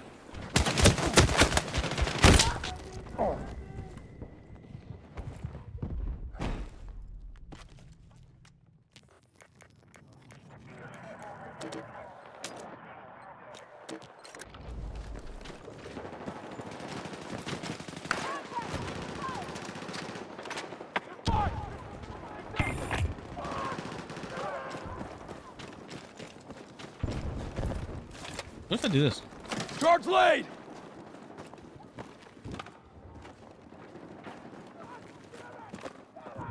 Surely that will pop up and hit somebody, right?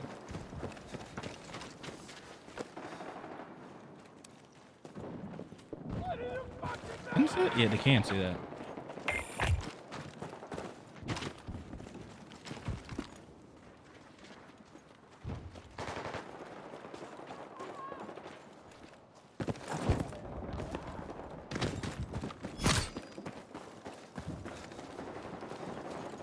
Oh.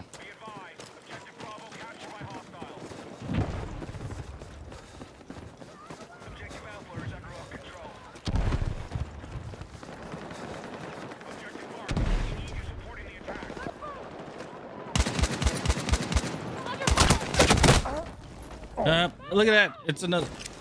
No, shoot the guy. Shoot the guy. Oh my God. Let's go.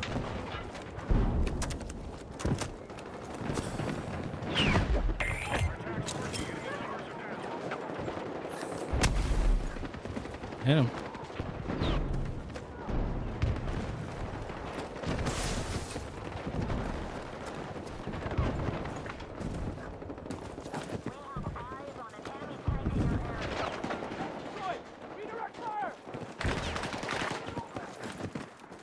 A lot of people are using the M16. Oh.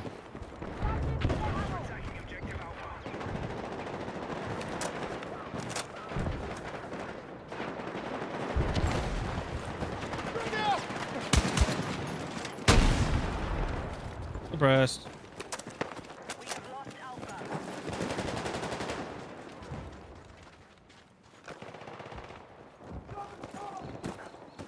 Let me hop over.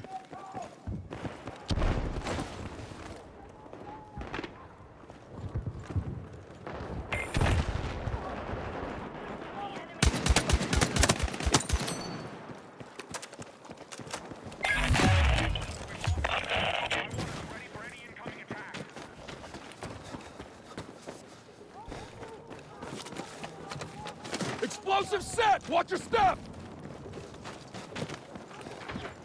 All right. And go see there.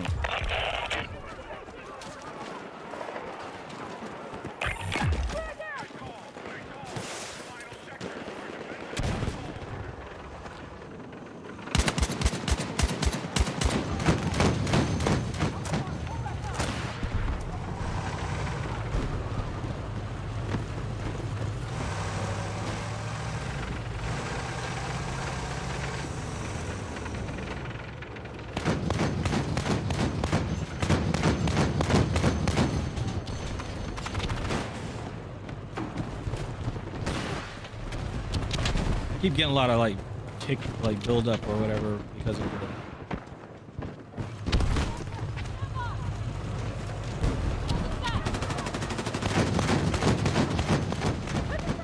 the. He's in the building.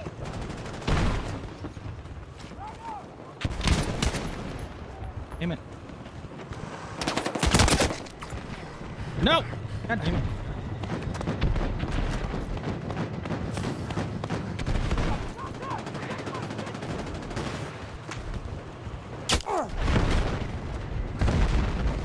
Dude, I cannot see.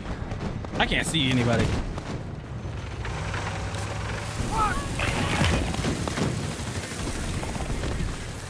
This is our objective. Take it.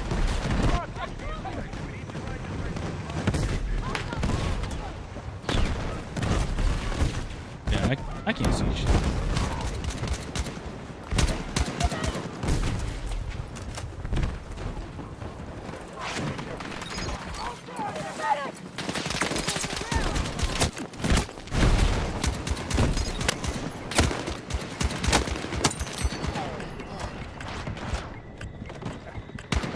Frag out!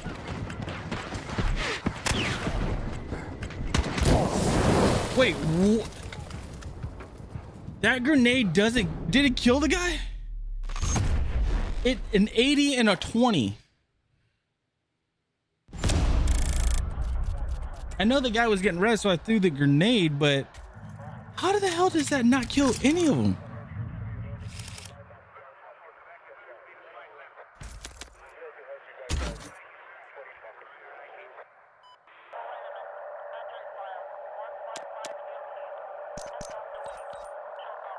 That I don't understand. That I don't understand. How the hell that did not kill anybody?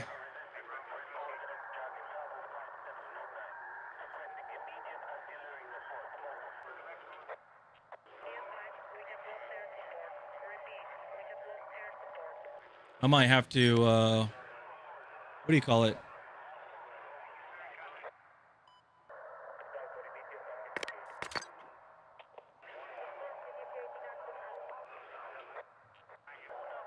I might have to play Agantol.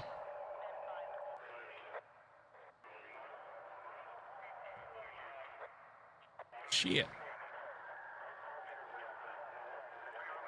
Yeah, I might have to play Agantol base. Oh, that's funny. It's right there. Ah, okay. Loud explosion. Hey! Nice. Wait, hold on. Wait, hold on. Jito with the right. Jito, when the hell did you? When did you come back into streaming? Holy crap, dude. Buddy, how are you, man? Doing good. Again today. Okay. Oh shit. Welcome in, everybody. Hello. You guys do not know, my name is Alphachino. I'm a Battlefield content creator. We're working on mastery guns, because that's pretty much the only thing to do. Pretty much. Well, for me, pretty much the only thing to do. Yeah, man. See, playing Arc Raiders. How was Arc Raiders? I was thinking it was EA and yourself. Well, EA. I'm no longer. Well, my contract ended last year, and work has been. Yeah, EA. My contract ended with EA. And work has been work has been pretty tough to find. So, yeah. Hello, everybody. Brad, what's going on? Yeah, take this rocket. Ha! Come on! But yeah, you know, just trying to.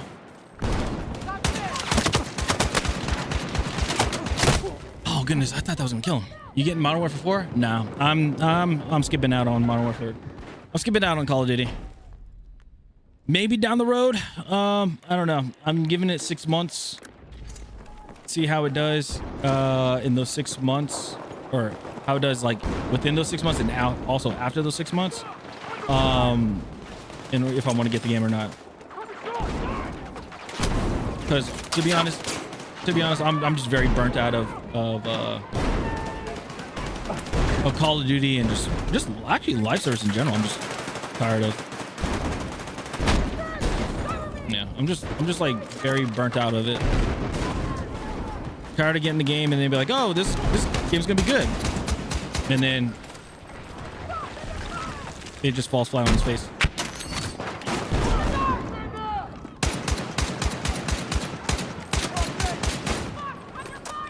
Yeah, one of those numbers. I'm here. I'm here. Cheers. Oh, also, I'm challenging myself. I'm playing playing on PC on a controller, no aim assist. People said, like, people didn't think I would, and I was like, all right, bet, watch me. So I think we're on like I think it's been a week already. Watch out. Oh, guys, had a delay there. One of these grenades.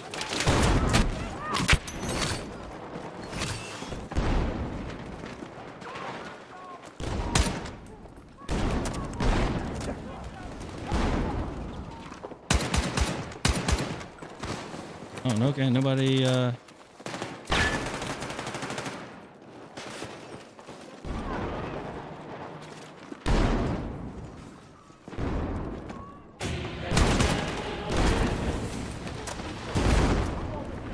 Diving Duck was going on high. What is the top 5 meta gun right now? Been back after a while. Pretty much all season 3 guns right now. The M16 is freaking nasty and busted. You have the RPK 74M, which is pretty wild as well. I was gonna say the new sniper rifle, but new sniper rifle, the velocity is pretty bad.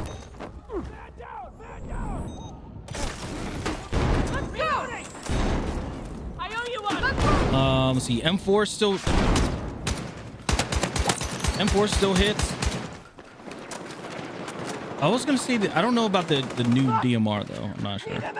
Or season 2's DMR. I'm not entirely sure, but so far, those 3.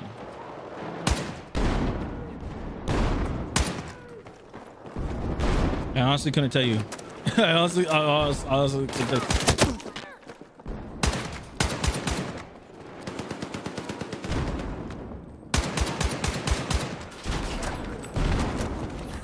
Let me get an RPG, a rocket. I'm using a DMR, so I'm like putting myself at a disadvantage with all these fights and everything.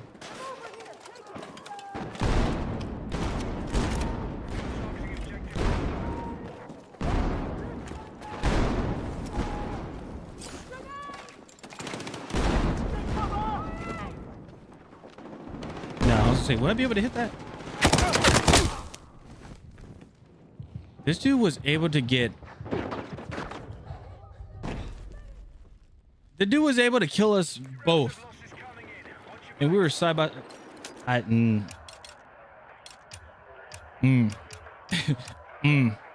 That's all I can say, just Alright.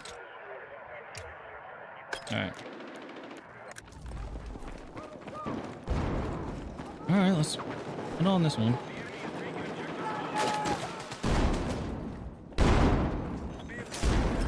That's a smoke.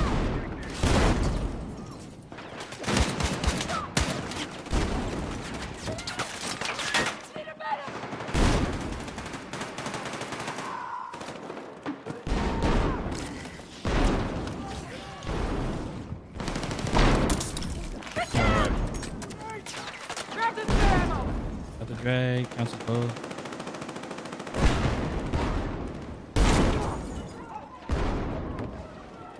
There's a dude that just popping out over there.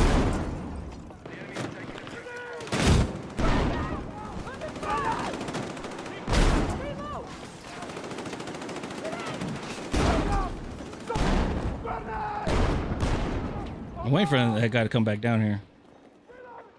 Nope. Okay.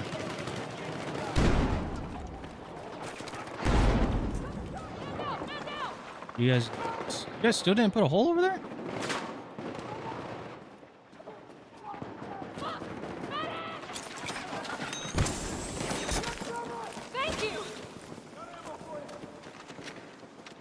That's a bag. Oh. Grab what you can!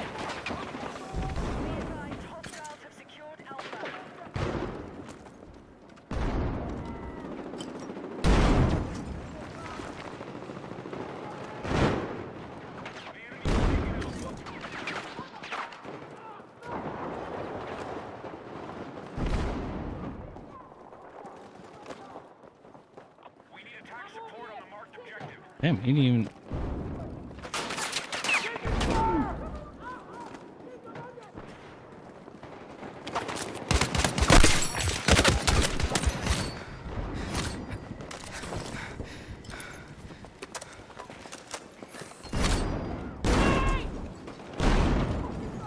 I was standing in on an old point B in the. Oh, I didn't even see what he said.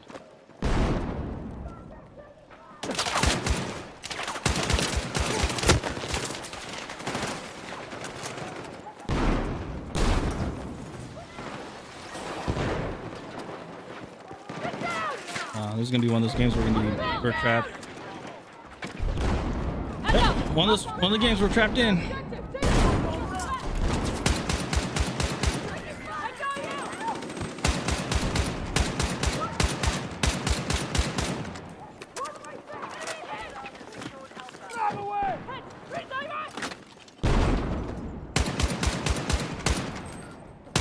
What was the point of the motion? I never understood that. What was the point of the motion of that?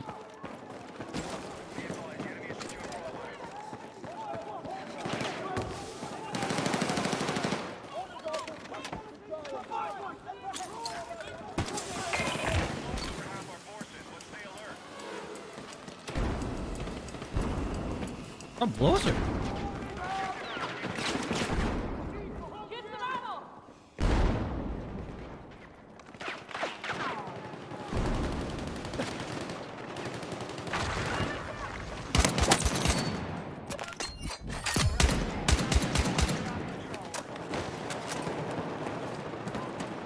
One's up top. I just saw on the mini map.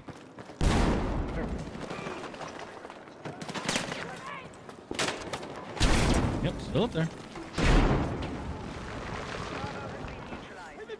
Oh, that's a shitty spot. Or a cheeky spot, actually. I was gonna say, yeah.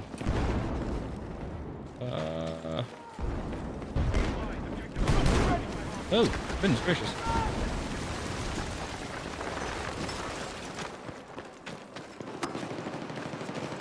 Oh yeah, Judo, if you got a raid and run, I completely understand, man.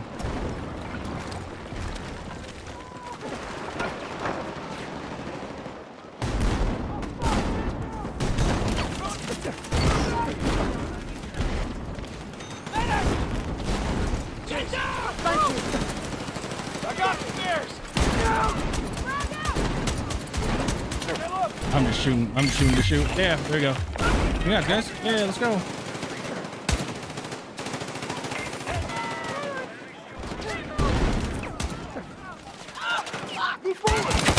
Dude, get out of my way! What are you doing? I'm going to hide my back. Take what you can carry!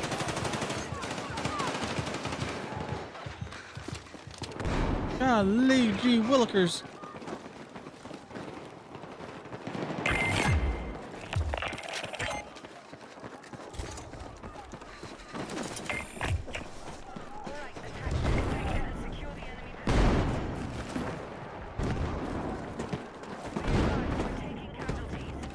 All right, let's see here.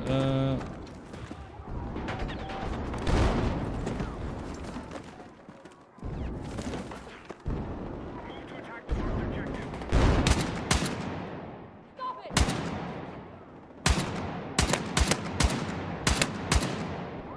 Get some hit markers. Ah.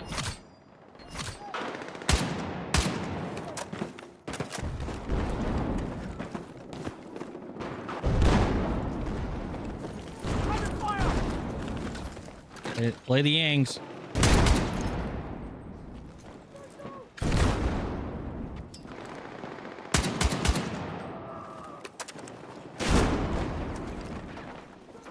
Play the Yangs.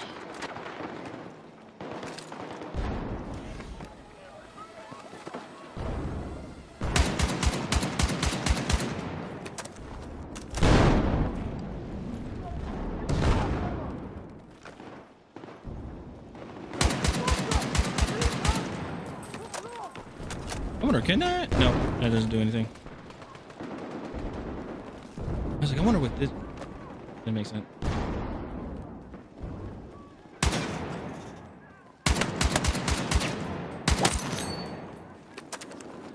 Also, you gotta be like, with these guns, well, with this gun, you gotta be like, I'll say you gotta be. There you go. Ah. You can't spam, which sucks. Wish you could, but you can't.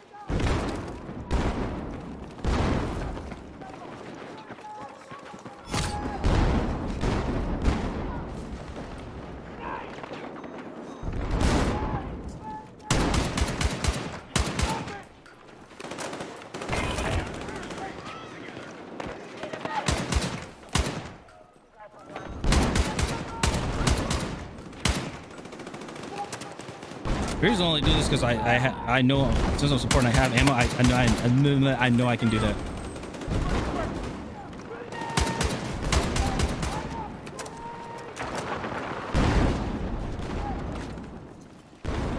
Grab what you can!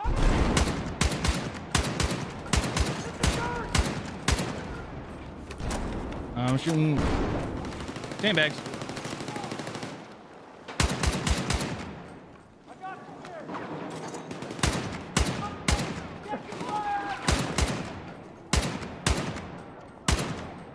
Okay, I'm moving away from that because holy.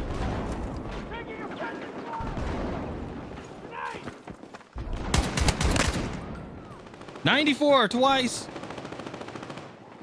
Excuse me, sir. That is false.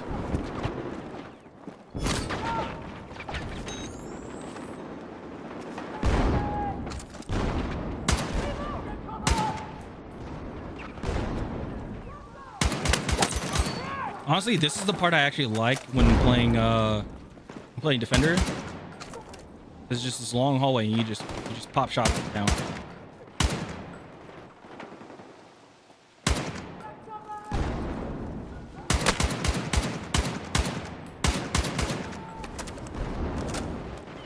This was making me paranoid.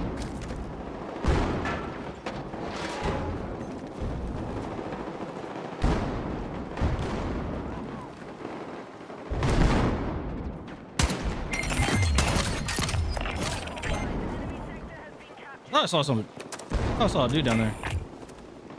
On radar. Yeah, look below.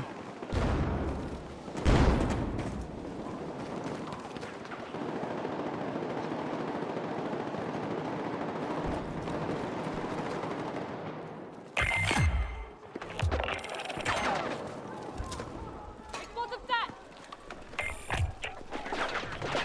You're gonna shoot that.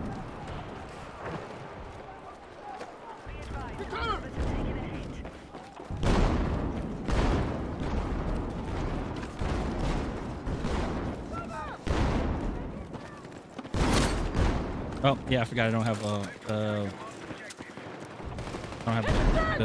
thing. I don't have the shit.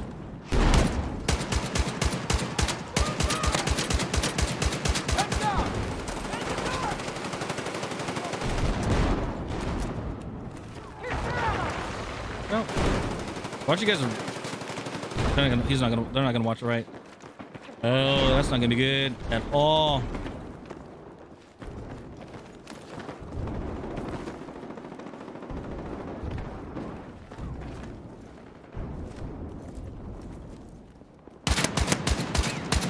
Oh!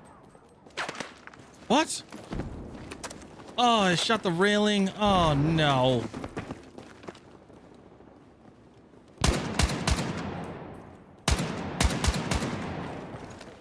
Nope, no, I didn't mean to do that.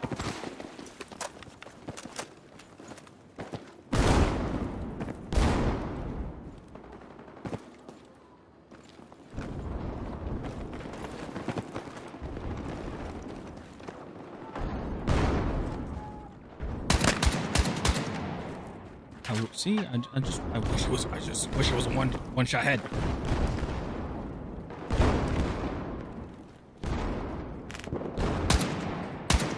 Wish it was a one shot head, but it's not.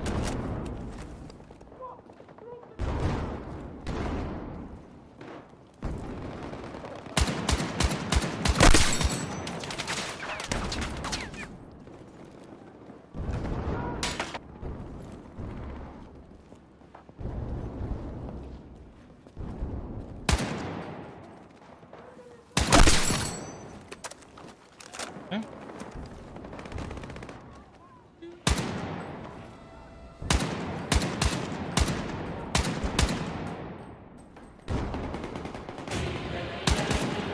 Interesting build you got there. Oh yeah, I know it's not ideal, but honestly, it's because I cannot see.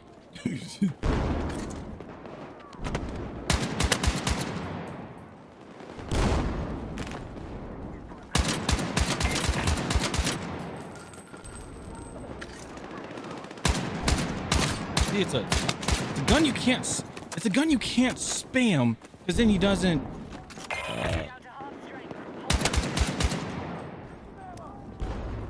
Oh my gosh, this is making me. It's low-key making me mad. This is the gun that a lot of people said, or this is the DMR people are saying like is the worst. And I was like, can't be that bad. Because I used the LMR first and got the Mastery 50, and then I did this one. I was like, oh. Now I see the problem. SVK is king. I know. I heard. So that's gonna be my last one that I use. Yeah. Hit the door! This is gonna be the last one I use for to get mastery. I committed.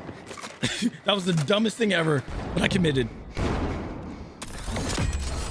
All right, 49. One more level, chat. One more. We got this. He's dead. Okay. No. City boy! City boy! It's a Zoe. Thank you so much for the follow. I appreciate it. Welcome in. All right. I know. I'm playing. City boy! City boy! Mature Arc. Thanks so much for the follow. I appreciate it. Welcome in. What do you call it? I know I'm playing Breakthrough, and people will be like, "Why are you playing Breakthrough?" You know, it's more honestly consolidated. Oh shit! Let me go get brother man over here. Hey dude, wait! I got ammo for you. There you go. Are you up there? No, you're not up there. There's someone over there. Nice.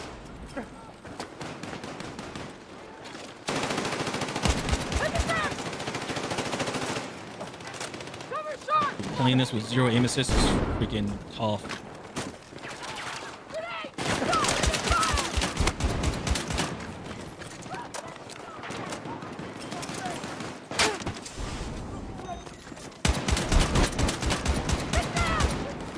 My audio just went out. That was so weird. Whoop! There you go. I got it. Yep.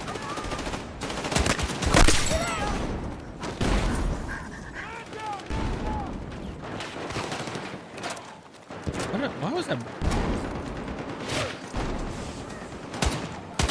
Grab this spare ammo!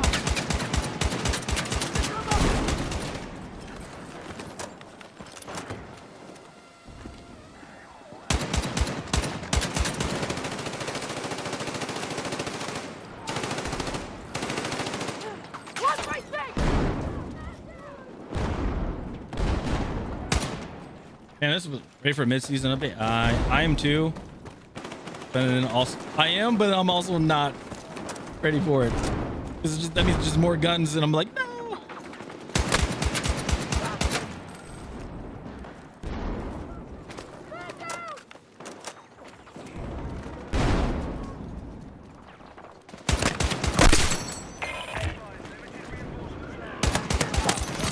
Yeah, I'm not ready for the mid-season update. Over here! Take Reports conflicted.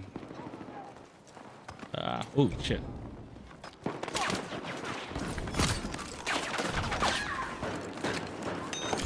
Oh, fuck, man! I owe you one. I hope that counted. Fucking hell! I get these challenges for the.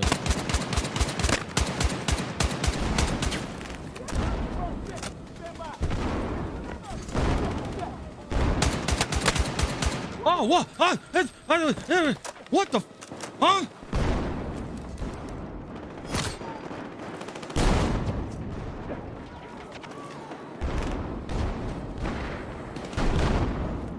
You know, usually in games, you want to say trust your shots. Well, the way how the hit reg and the net code and all that stuff is, I feel like I can't trust my own like shots. It's so weird.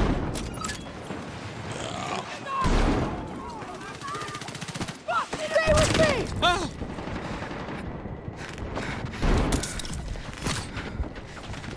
You had my back.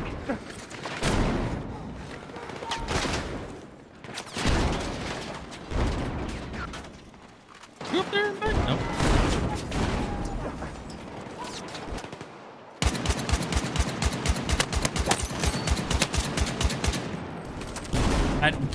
I don't know. Anybody know where the last like 30 bullets that I shot went? Shot that dude in the elbow.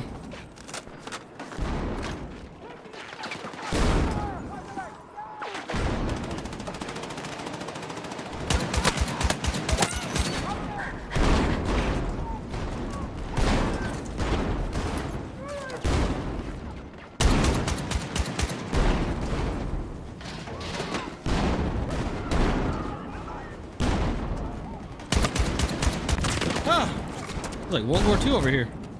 Shit.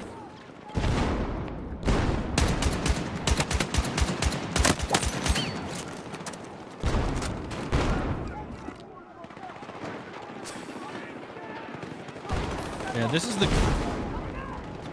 thermals and everything right now is king when it comes to rifles, just because how visibility is.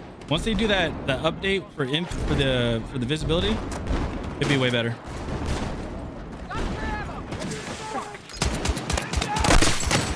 Got you. You're a lightsaber. Come on! I'm fucking hit!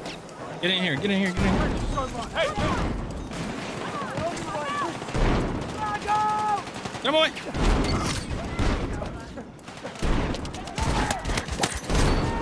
Thank you so much!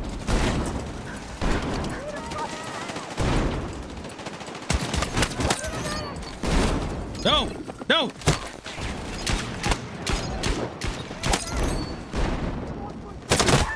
No. We had it. We had the point. Oh goodness. I just want to see what I'm shooting at or get shot by. Same. Same.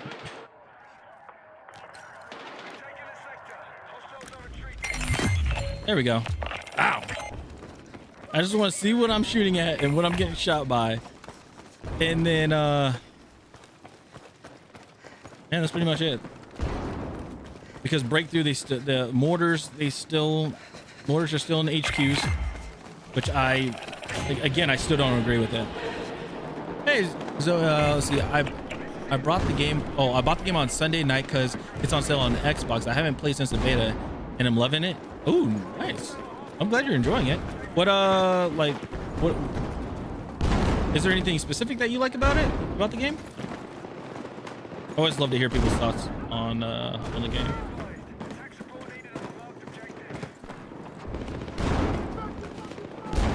Ooh, get me out of there.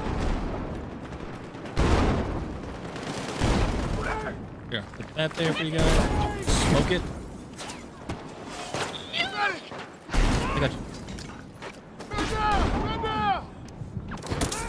No, fuck. I'm here! Man down! Man down! Oh, who's that? I owe you one!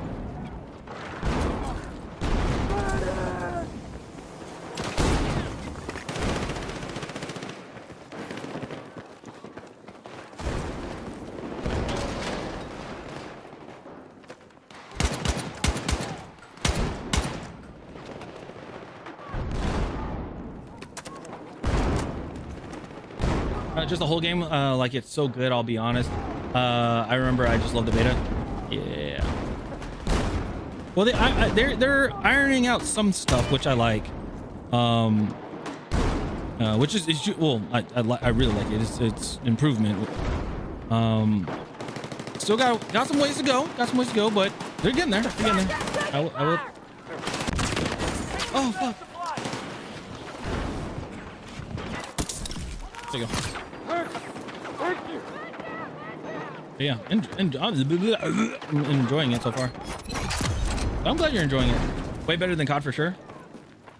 Yeah, and then we're gonna hear, then you know, the next, well, later on this year, we're gonna hear about COD and be like, oh, look at this, look, Battlefield, like Battlefield, look at our numbers. And it's like, yeah, but here's the thing, like this game has been out and it's still competing against you guys.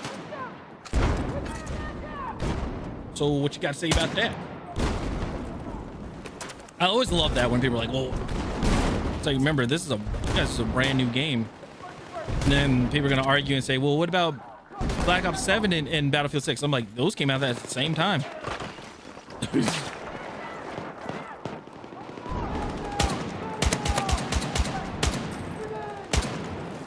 And the thing is,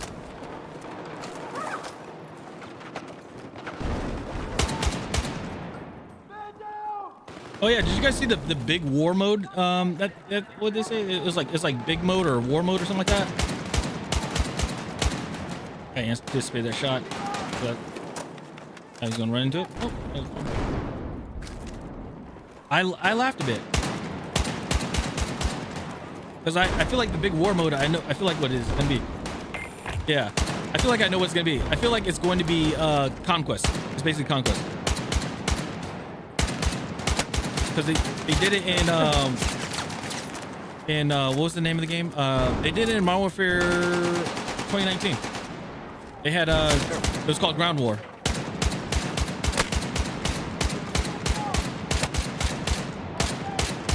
Because I remember I was trying to get my long shots in. Are you? Yeah, you're using it too. You're using a DMR too. I was wondering. I was like, why is he just pow pow pow pow pow? And I was like, oh wait, he's demurring.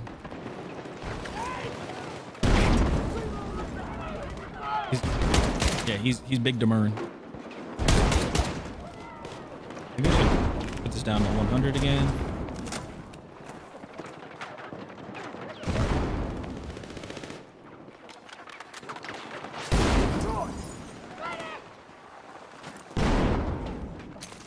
I got you. Stay with me. Okay.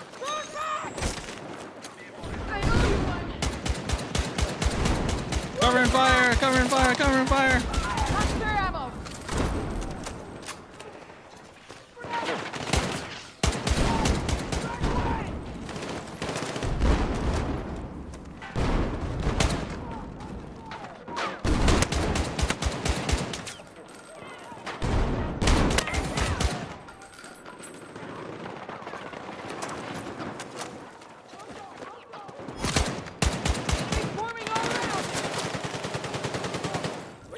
Stay with me.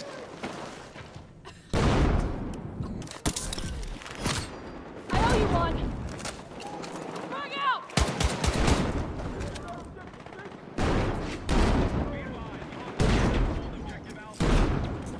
Shit. Can I get him over here? Nope.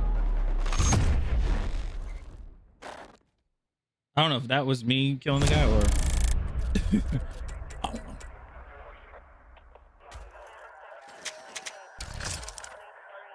Zero aim assist is hacking.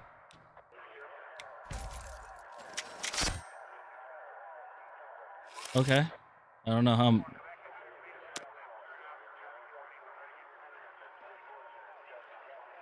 Zero aim assist is hacking. That's funny. I want to know. I'm curious of how I'm hacking. That's my big old question.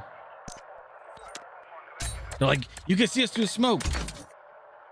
No, I'm just using a I'm using a DMR with a with a thermal on it. So there's that. I mean, you're a G. I mean, you're a G. I appreciate it. I think it's just funny when people do that. Let's see. Have you seen the trailer for the new COD? Looks insane. It gives 2013 vibes like Modern Warfare 3, the original. Yeah, I've seen. I saw the trailer for it. I'm so confused. I mean, it's cool. Like, let me go back. The trailer is cool. It looks good and everything. I just hope that they do not do like Modern Warfare. I hope they don't do like Modern Warfare 3 2023. You know? Like the open world. I hope they don't do open world stuff. I don't like that.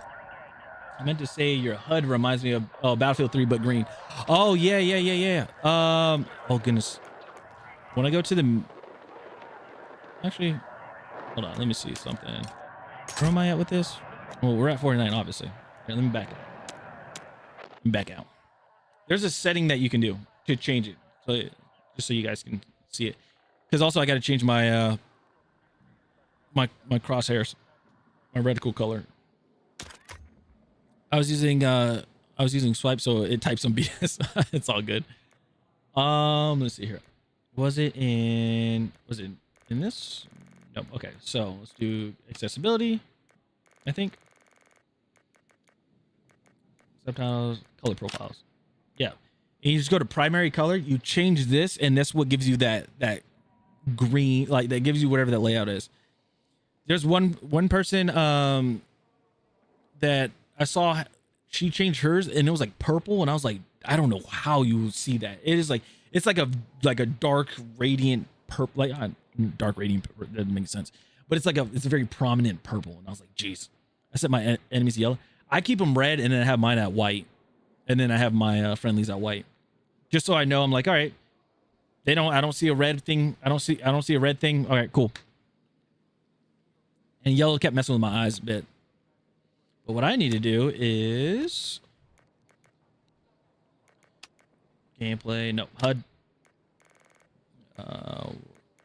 Crosshairs. Where you at? All right. I did like it in black, but kind of missed my gold.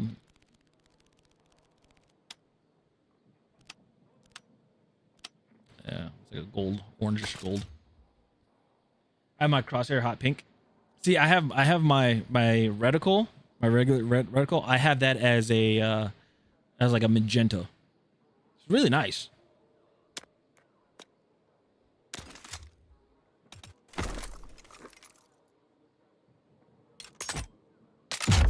Yeah, so I have mine as a like a magenta. Yeah.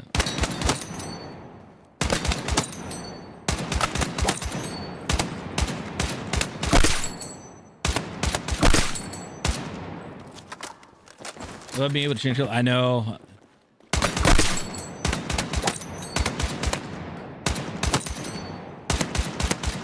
Now the weird thing is when it comes to that, right? The weird thing is to the reticle, if I swap to this gun, because with this thermal alone, only this thermal, look how thick that is. That reticle is a thick boy. Ridiculous.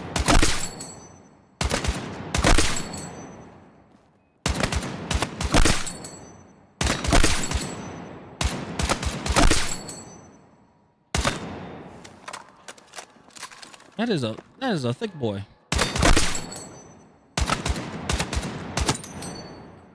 It's only, and the funny thing is, it's only that scope.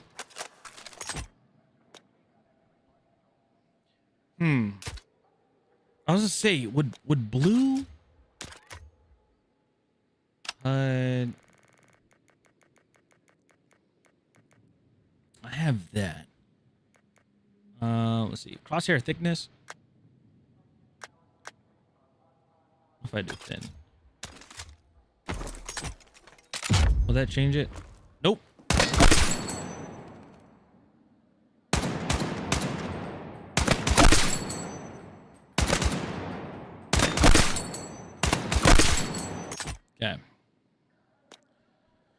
So that doesn't change anything. All right. Whoa. Where'd he go? Where'd he go? Where'd he go? Where'd he go? Where'd he go? Where'd he go? Where'd he go? Where'd he go? HUD. There you go. Change it back to regular infantry crosshair projection. Enable crosshair. Oh no, because that one does the no. Yeah, enable crosshair projection to potentially lessen motion sickness that can be caused by certain camera motions. Keeps the crosshair focus on where the player's aiming. Yeah, that's not a good one. Yeah, I missed the Battlefield 2042 headshot sound. Oh, you know what? I will say this. I actually liked the what was the name of it? I actually liked Battlefield 5's when you shoot somebody in the head, it sounds like a bullet hit a helmet. It's like a metal helmet goes. Ping. I like that one. Okay, so if I do blue, if I do like a baby blue, it's too much. All right, hold on. Let's try a purple. What if we do that? Oops.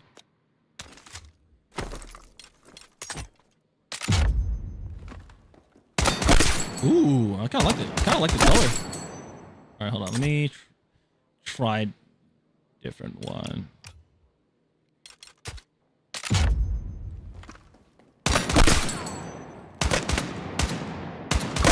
I wish I could turn the lights off.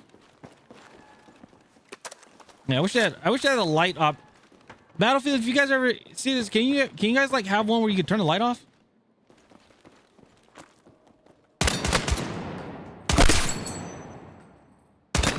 I kind of like this blue. It's like it reminds me of like a Covenant, like a Halo Covenant blue. Looks kind of nice. All right, return to menu. Let's try it on.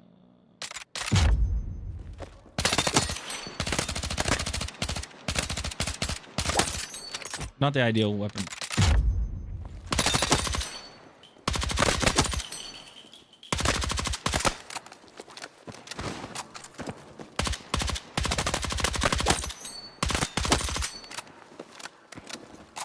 Ah.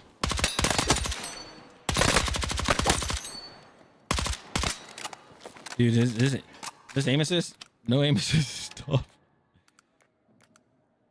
I'm like, right now it's not so bad right now with yeah, the aim assist is not as bad with DMRs because it's just like, you know, just semi-autos. But when I get to automatics, oh, I bet you it's gonna be terrible. Aim assist hates DMRs and snipers. Oh, it does. It really does. That thing will fight you tooth and nail. Yeah, that thing will fight you tooth and nail. Just be like, no. You can be like aiming at one person, somebody either behind them or in front of them will run by, and the aim assist is like, oh, what is that? It's like, oh.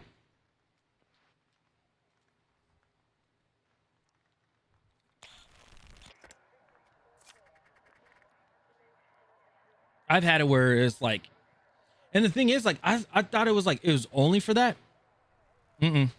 It happens with what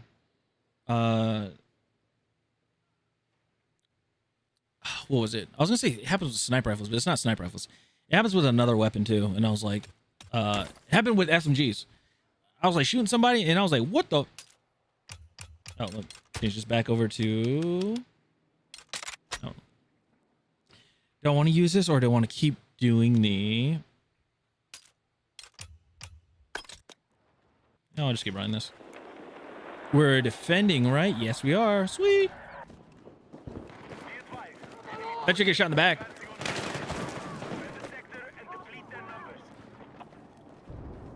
Okay, this blue's kind of nice. Yeah.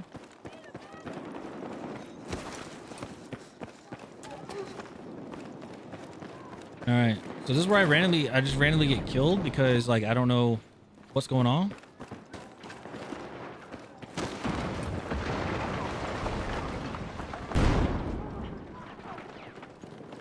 Oh, question. Anybody playing the game on 1440p? Yeah, anybody playing the game on 1440p? I'm curious. So I've been on 1080p for my whole life. And I never played 1440p. People said it looks really, really clean. And then some people said it's not that big of a difference. So I'm conflicted. Somebody told me, they're like, you should play. Somebody said you should play on what do you call it? Ow. Somebody was like, you should play on 2K or 4K, and I was like, are you crazy? Oh, you must be out your mind. You must be insane.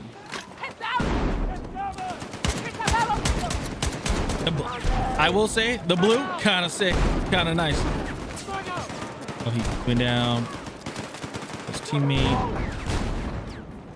Am I gonna get shot in the back? Probably not. Oh, I didn't even see that, dude. I get 120 FPS on 1440p. That's also another thing people were telling me about. I got you.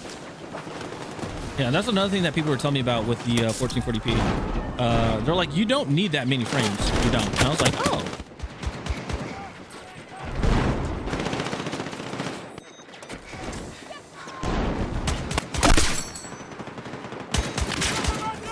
And I was like, oh, that's cool. Come on. Take this ammo.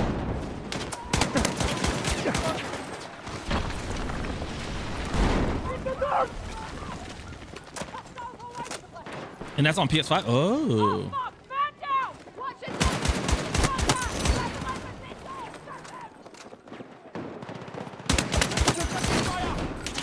boom, boom. Oh, I'm dead.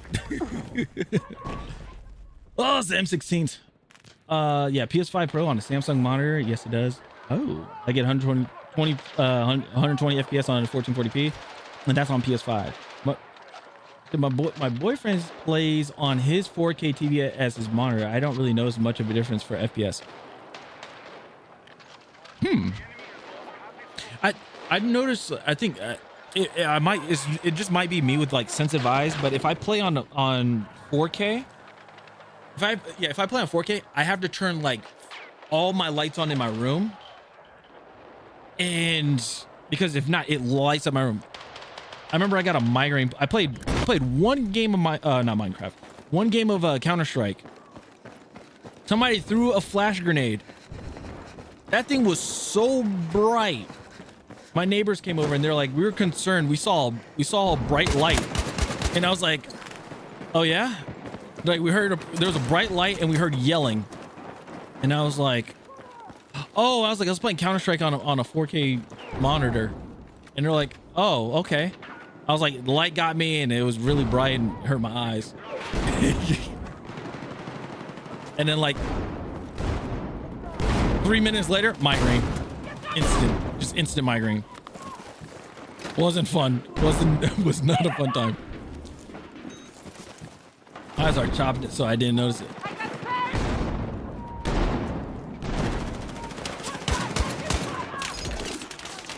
Yeah, that happened to me. I was like, ah! That's all you heard. Ah! Put that in there.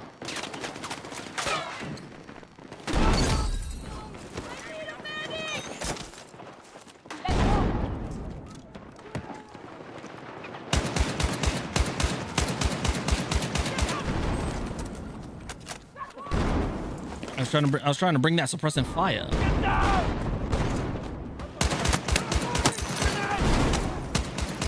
Oh, you got the M16. Dude, the M16 is freaking nuts. People are like, oh, with the burst, I'm like, yeah, the burst is kind of sick.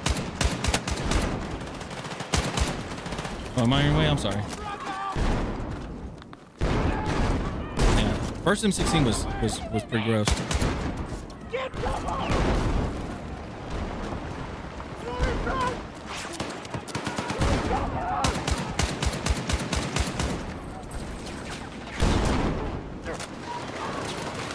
Fuck! Troops in contact! There you go.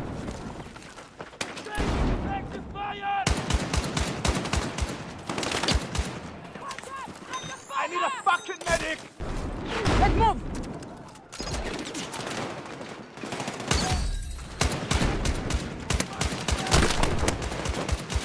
No, that should have. Oh, that should have killed him.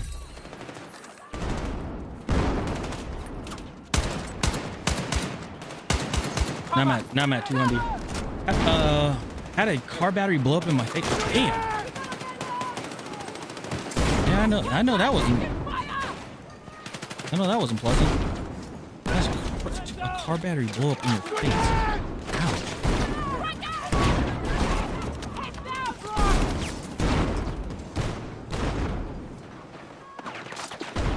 Excuse me.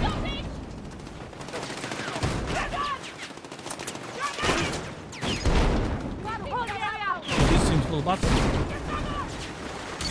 It's not. I'm just gonna keep putting these down. Hey, Bravo! Kill the objective!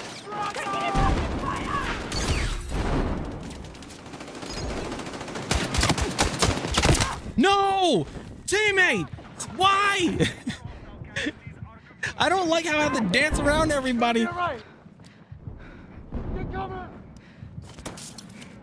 Yeah, I don't like how I have to constantly keep dancing around everybody so I can get my shots off. Look like Freddy Krueger for a month. They're healed by now. Just have trouble focusing on the center point of the screen. Oh, yeah, that's not good.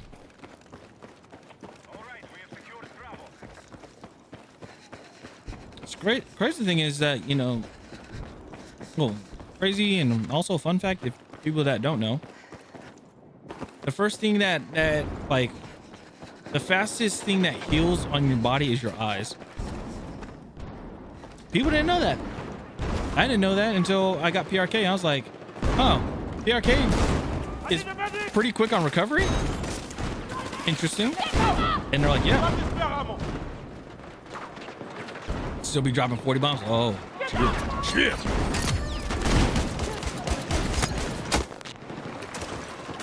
You're just a different type of monster.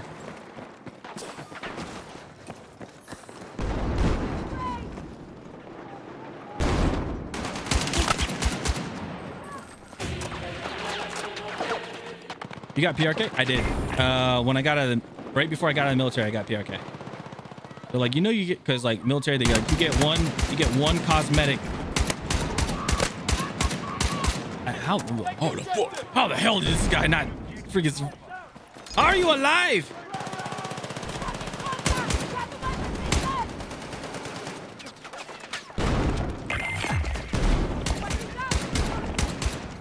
Guys, can we let him take this one? I want to keep playing this. I want to keep playing defense.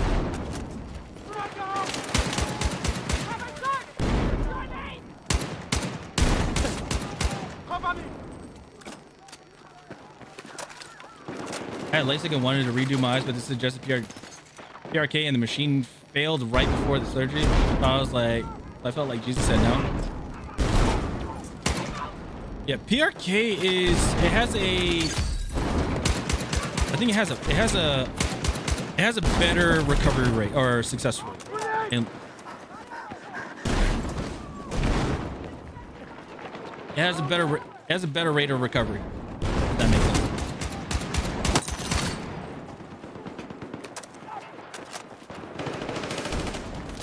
So a lot of people say like, with like LASIK, after like a certain amount of years, I think it's like after like 10 years, they say like they have to go in and like redo it. They have to go and get LASIK again. And I was like, oh, PRK you don't. PRK is like every so other few years,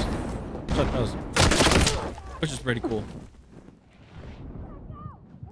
Yep, I'm at that mark. Yeah, but it's the worst part is the worst part for the PRK is the recovery. That is the worst part.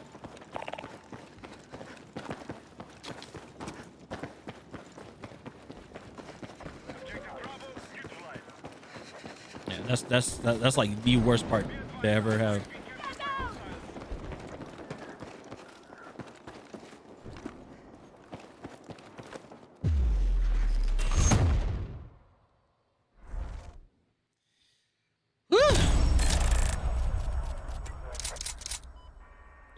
you go. 'Cause now you got to fly right through the angels. And no one knows your name. Got to fly. Man, I can't wait till oh goodness, almost there. I cannot wait until I'm done with the masteries, at least caught up to where like, okay, when a new gun releases, all I have to do is work on that gun to get mastery 50.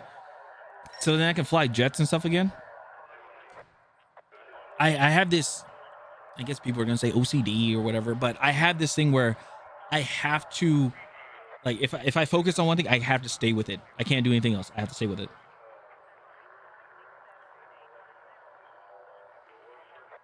It's tough. It's a tough one.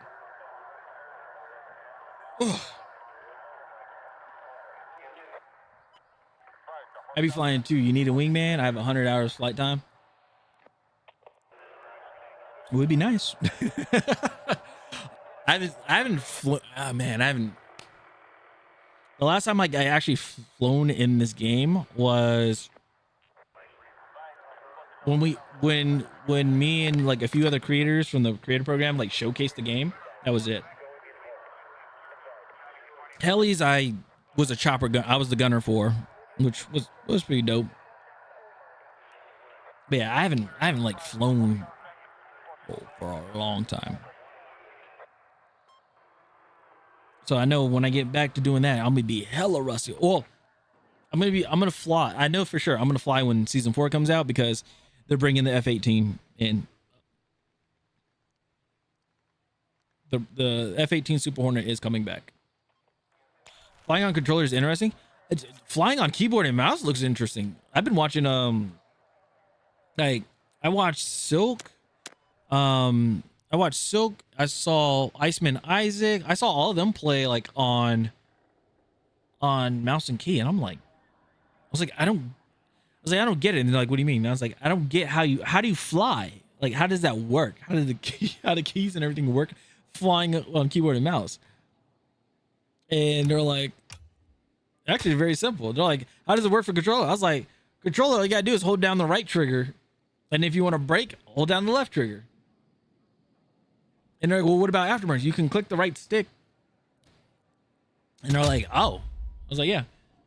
Click the right stick. Or you can hold it down depending on what do you have. If you want, do you have it at toggle? Do you have it on hold? I have mine on hold because then I use my controller. And I either use one of the buttons on the back, or like they have like little paddle things on the top, which are pretty cool. So if you guys are wondering, this is the AIM Labs GameSir AIM Labs. This is the G7 Pro 8K. So it's pretty cool. It's pretty fun. Fun controller to use. And guess what? It doesn't break the bank. It's one beautiful thing. I completely remapped my keybinds. Sheesh. That's also another thing. Keybinds. How you gotta do? Oh, also I heard, I could be wrong. I heard a lot of people on keyboard and mouse, they like macro they do like they macro their keys or something like that. It's something wild. They do some crazy stuff.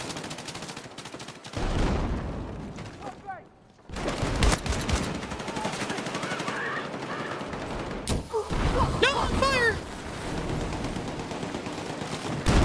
Yeah, once you go mouse and key, you don't go back. I tried it. It didn't work. It didn't work for me. Need a medic! Let's go! Thank you! Oops.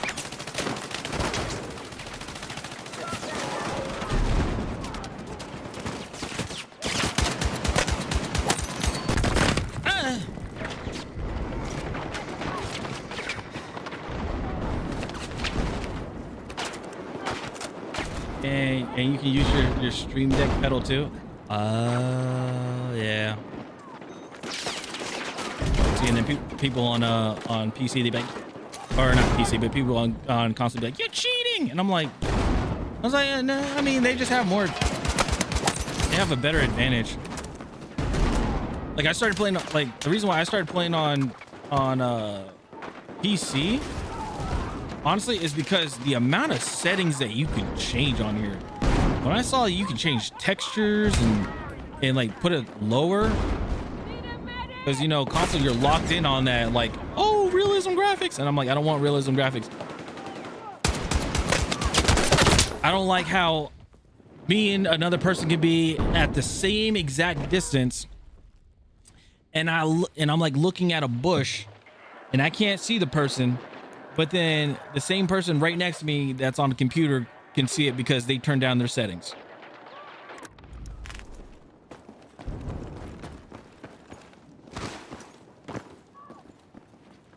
And you would think like people assume, they're like, oh well, if you like, you should be able to do it on console. It would be nice, but the thing is, it doesn't benefit you at all. It's like, yeah, your quality goes down and everything, sure, but it's not like you get like increased FPS or anything. And it's like this, you get the FPS.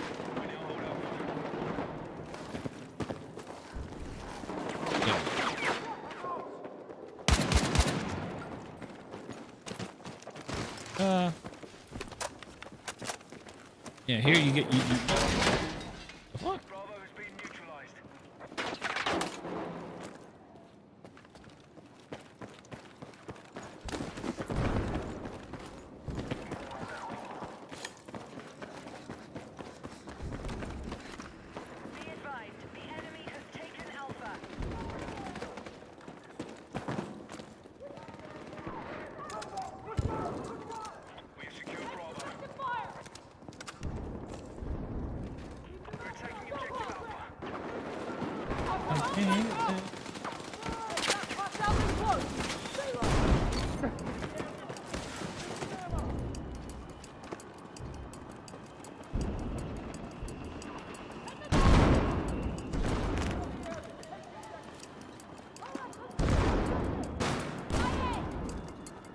Oh, has anybody played the Hell Let Loose game? The beta that they had?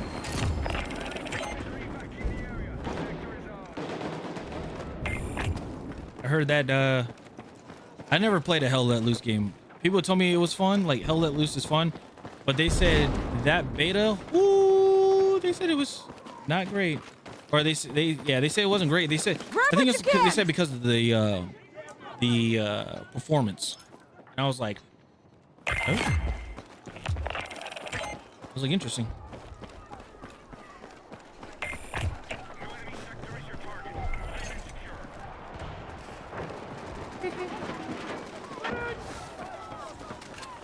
I will eat the fire. No, I won't.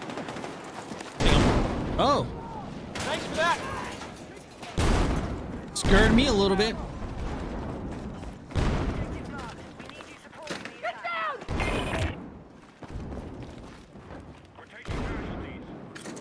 Hola, como estas? All right, I'm gonna go back to the. Ramp.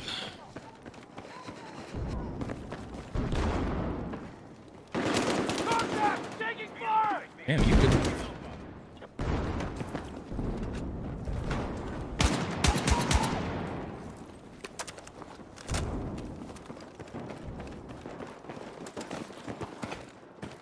One thing about Battlefield is all angles, all angs. Can we get the angs?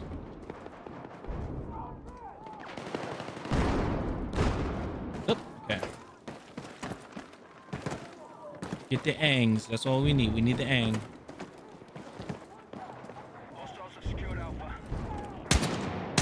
That's a body.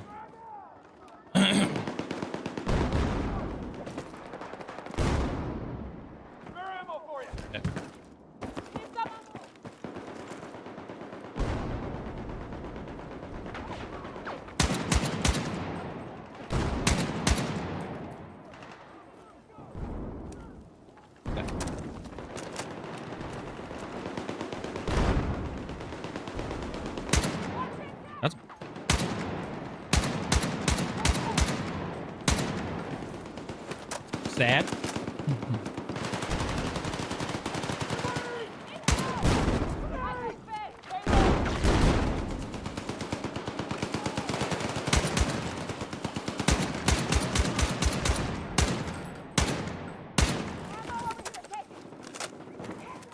Damn.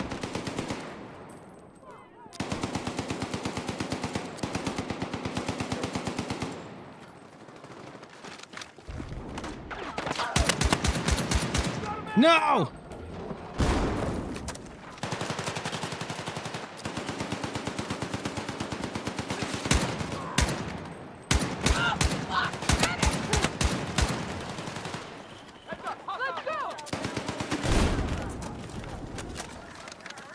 And let's put it at 200. Oh! We got 50. Yes! We no longer have to use this gun no more. Yeah! Heck yeah. Thank goodness gracious. All right, audio went out. Hell yes. All right, let's finish this game out. Jeez.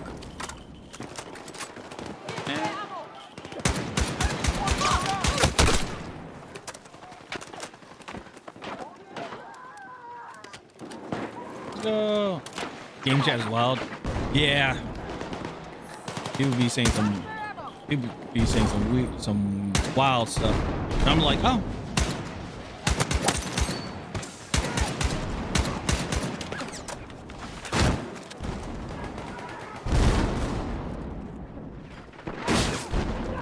Hold the ground! Hold the ground!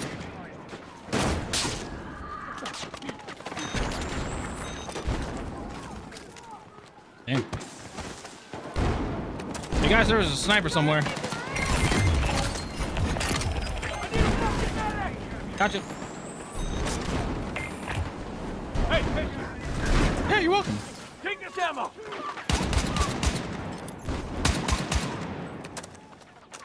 Here. All right, man. You don't have to do that.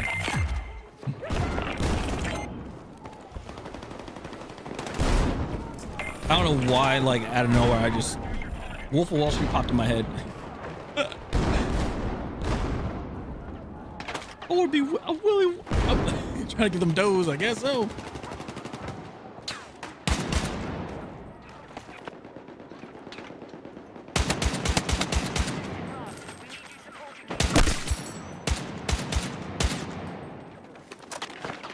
I want to be Willy Wonka. I want to be dancing with the Oompa Loompas. You want to do that? Oh. See, if I had my Scout Mini, it'd been like dead, boop, dead.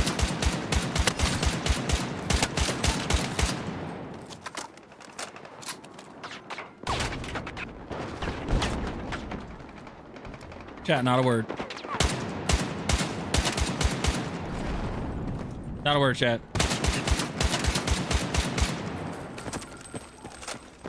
I don't want to hear it.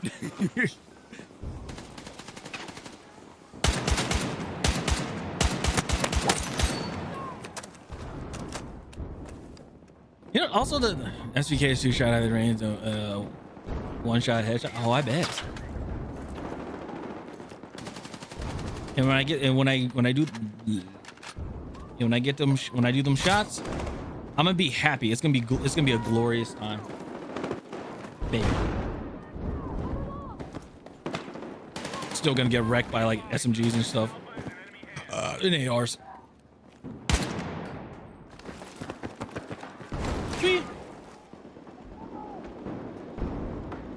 Fly with it sometimes. Oh, I bet. Are you like? Is there any special ammunition are you using? Like, are you using the penetration rounds, or is it just like standard rounds? Like, I need to know the. Take this ammo. I need to know the T. I need to know the digits. No. Where's he at?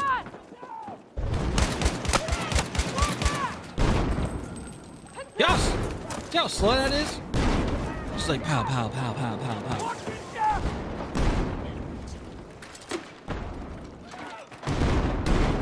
Oh, he broke it. Don't do that.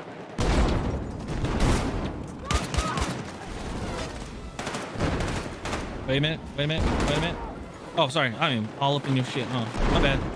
My bad, dude. All up in your business. All up in your business.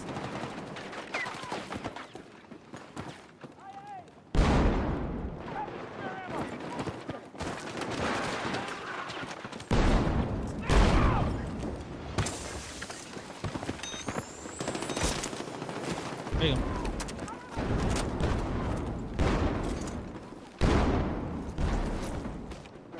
It's just random, random it seems, but I would try synthetic if I'm not too sure.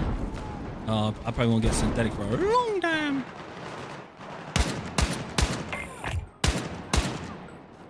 That is a dude. That is white hot. So that means that it's heat.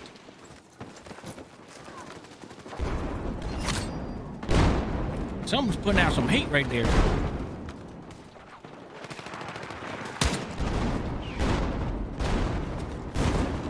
Watch out.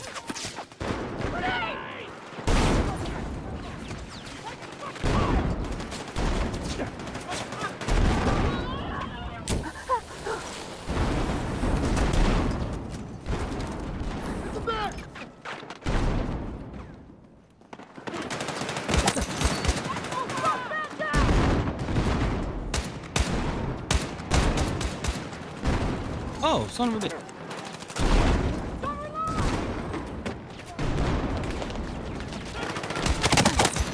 Yep.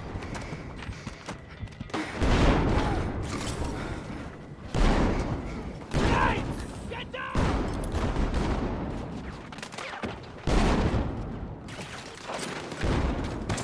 Grenade! Oh, God.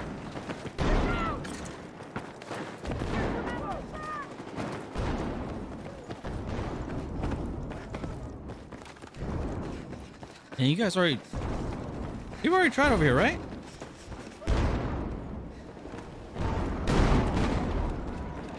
How you guys doing? You guys good?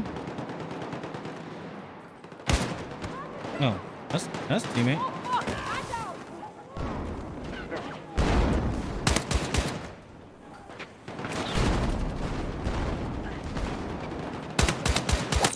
Right in the kidney. The EMR playstyle is pretty fun when you figure it out. Yeah, once you know the yeah.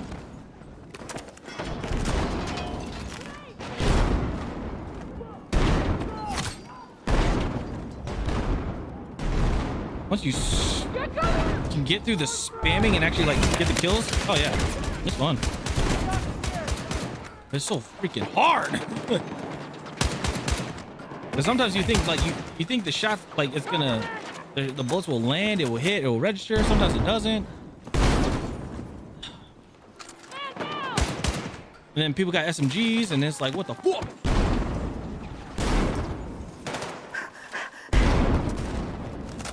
Fuck! Need a medic! Grenade! Oh, what a nade! Oh, okay.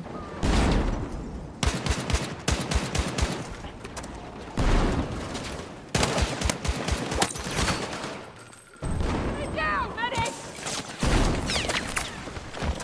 I'm here! Oh my God, no. Let's move! Take this ammo!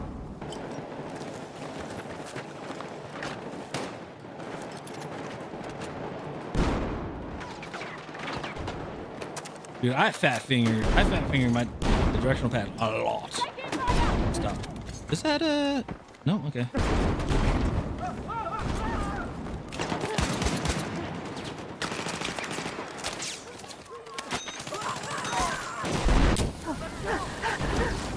Grab what you can!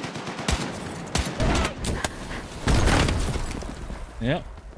That gonna get me. That gonna get me. All right.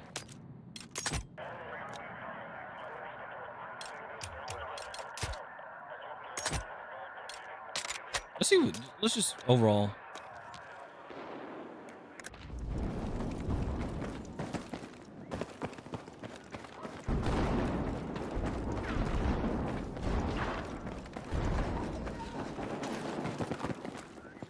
Oh. So I got the 4 times. Got a laser on there. What else is on this?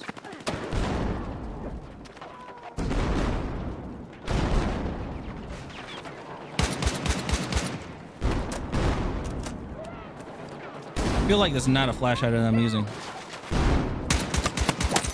Could be. Ammo for you.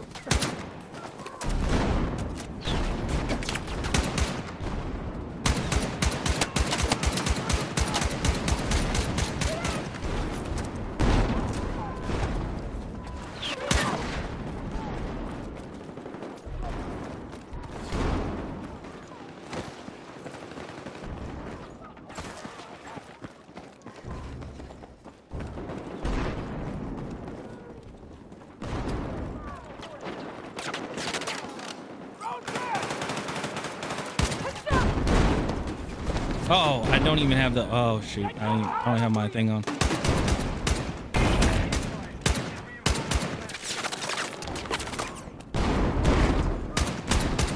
this ammo. Oh, yeah, that's not good.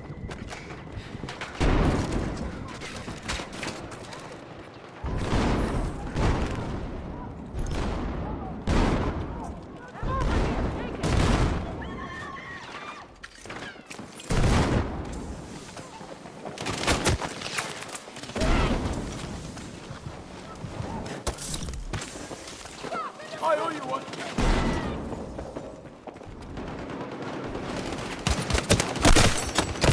No! Oh.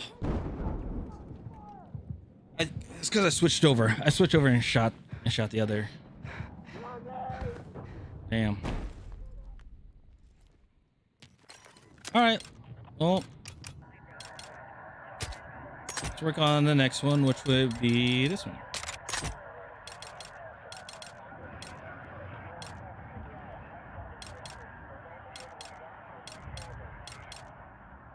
This is November. Radio check loud and clear. Over. 15 rounds, 20 rounds. This is a 30. What's in this? Oh, hollow points.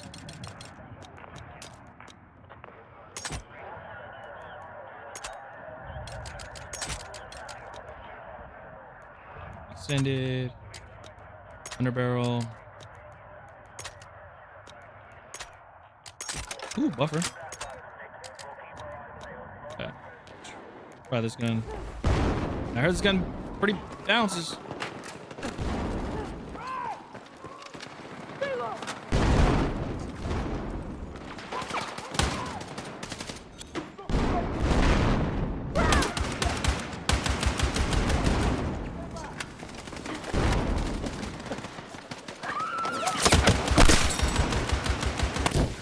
No!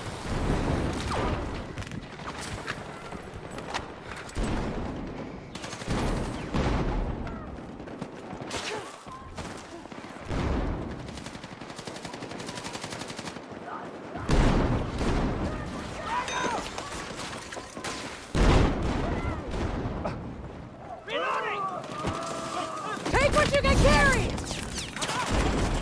Everything got dark so quick.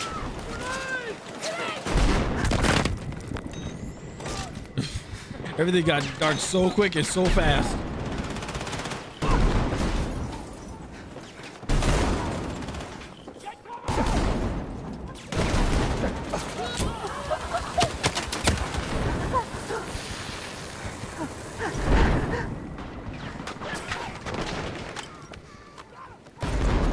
Is somebody using it? I'm sorry, is there a shotgun with incendiary rounds? Is that what's hitting me?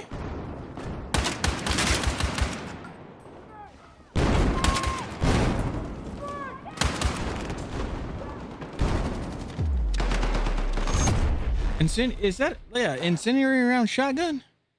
Gee. Holy bejeebus.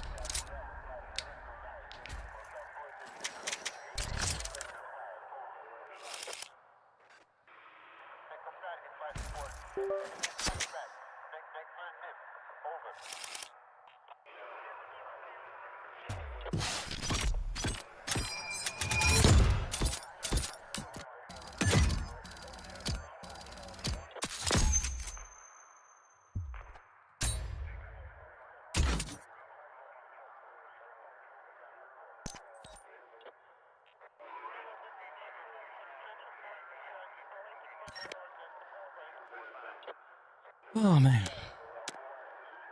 Here we go. Unstoppable force on the M39 EMR. Holy crap.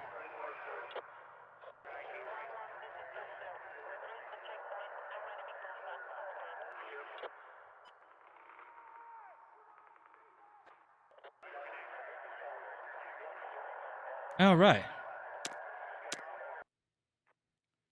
Now let's go take a gander.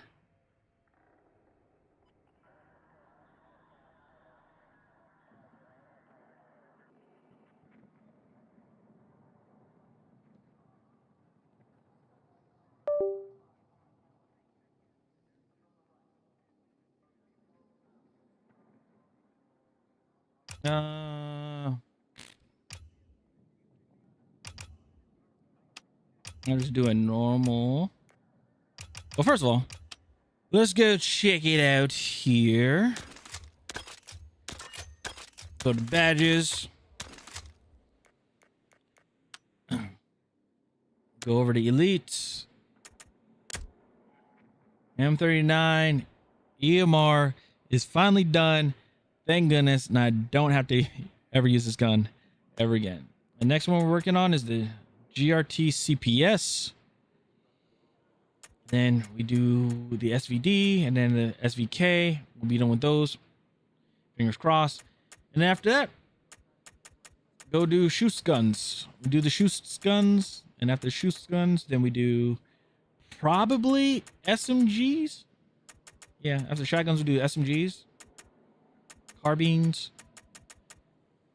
After the pretty much after shotguns, it'll be smooth sailing because now we're in automatics.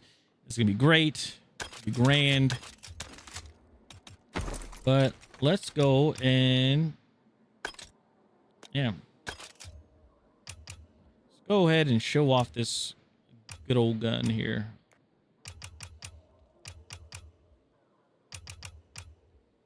Let me just break them.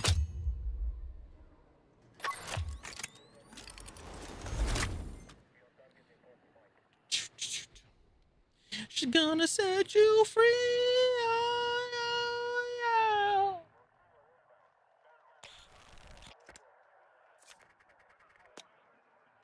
yeah. And I'm at, oh, damn. I'm at Hagenthal. Hagenthal. All right.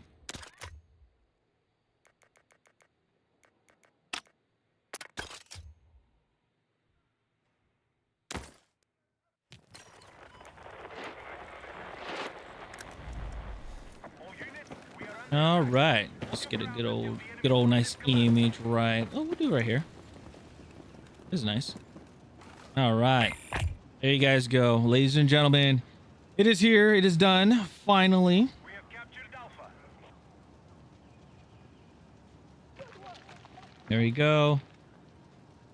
The M39 EMR is finally complete. Thank gosh. This gun was a pain in the A. The rate of fire was pretty bad. Oh, hold on. Yeah, the rate of fire was pretty horrible. I'm not gonna lie. It was the worst. Oh, it like you had to be at a long range, but not too long because you'll get clipped by a sniper rifle or another DMR or an AR. You can't be too close or you get hit by an SMG or worse, a shotgun. So you have to like be the first to hit, like to land your shot and everything. It's just, man, ridiculous. Ridiculous. But yeah, we finally got it. I don't know. Some people said that they loved the gun. Some people said they loved it. Some people said that they didn't. So yeah, that's it. It's a gun. Completely done with it. So if you guys like the video, I appreciate you guys. Make sure to drop a comment what you guys think about the M39 EMR, or if you guys are going for the mastery kills. Other than that, yeah, Salve channel. See you guys later. Have a good one. Peace. Yeah, we're done with this gun. All right. Well, you know, that recording was like only an hour and some odd minutes. Okay. Now let's do, where are we at? Well, I'll get it. I'll get a few shots with this gun and then die, and then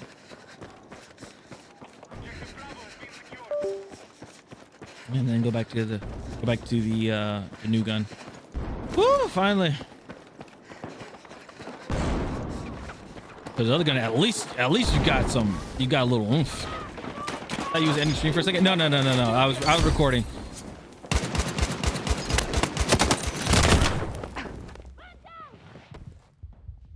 Yeah. You were hitting. No. Yeah, I got a little more time. I just wanted to use. Let's try it. What does this use? Hollow points? Oh. Hold on. Let's try this. What do you have? A 30 round. Jesus Christ, dude. 30 round. Okay, fine. We'll try a 30 round mag. Let's do ergonomics. Put a buffer on there. I want to do it. This might look a little funny, but we'll try it. Accessory. A short barrel. Oh. Why would you want this? Good factory. All right, let's see. Let's check this out.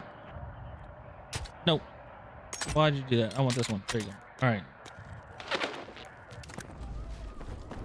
Hello, addict. Okay. We need to hold the area. Secure the objective.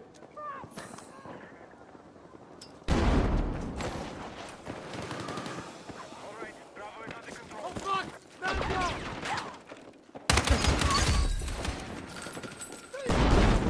You guys didn't look behind you, huh? No, you guys didn't look behind you.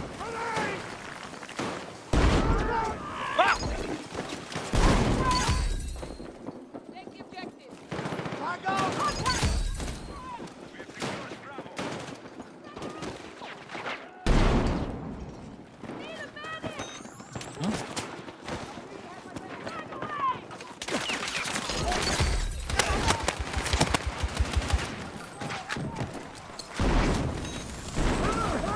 Let's go. Standing. There. Man down! Did I res him? No, that was me that res him. No.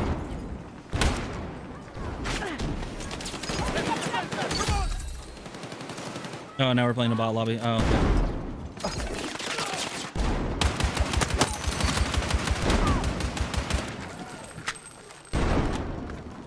Stop it. Oh, fuck.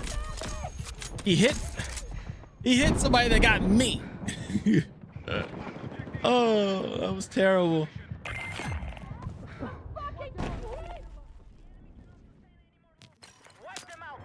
Maybe one times isn't great. Maybe the 2 times. Maybe we'll do the 2 times. Where you at?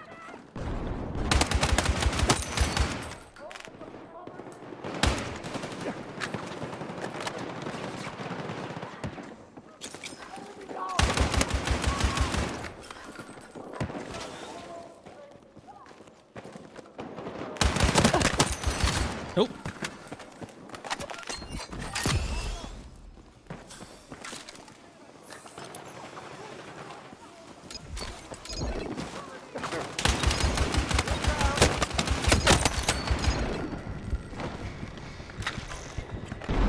Take what you can carry. Oh. The ADS sense didn't transfer, didn't hit. So I was like, nah.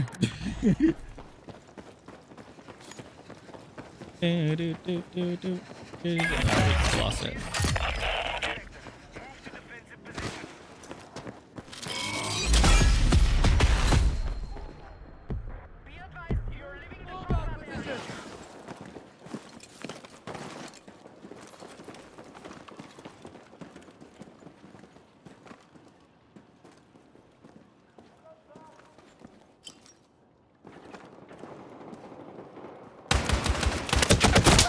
Oh. 48, 42. Okay. Damn.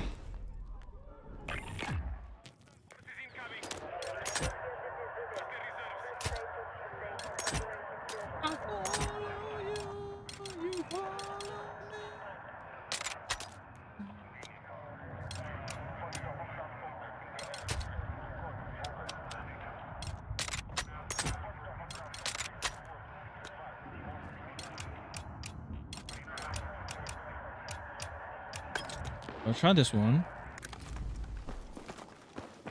Oh, this has the... Ooh.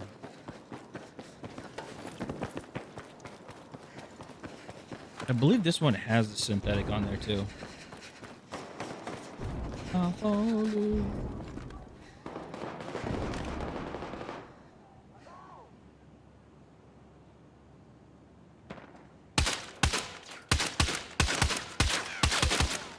This gun sounds kind of cool. I ain't gonna lie. Sounds pretty dope. And I was surprised.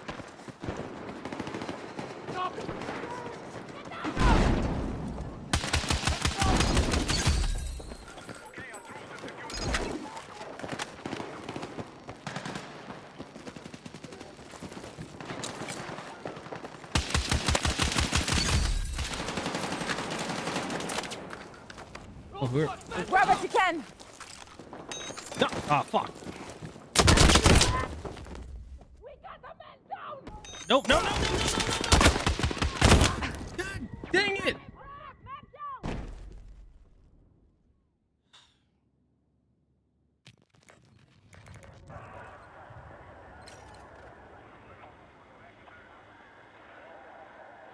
Oh, no. Dang it.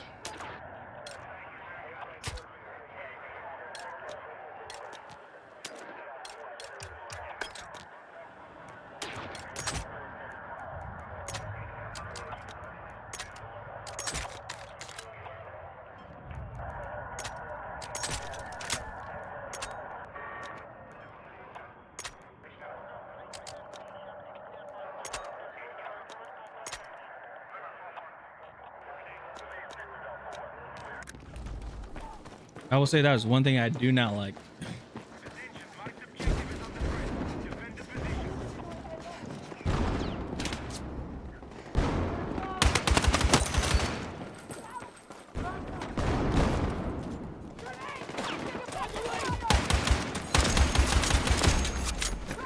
Flashlight, cannon sight, nice.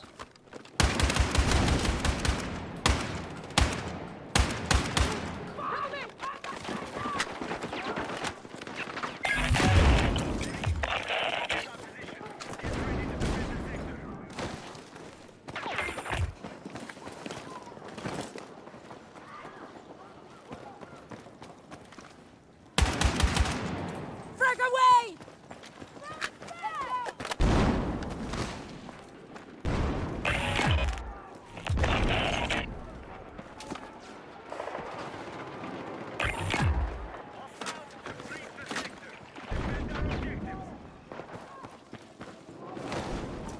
We have eliminated half of their forces. Good work.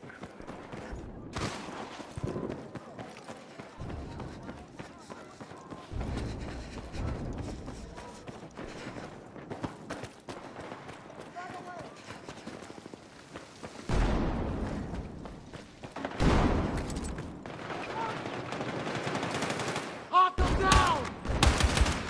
Frag out! Take what you can carry.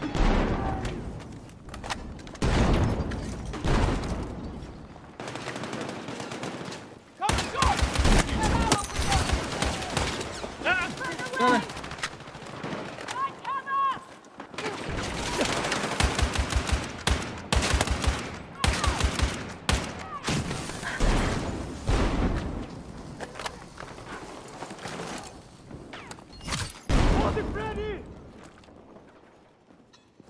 Did he? They broke through. God damn it!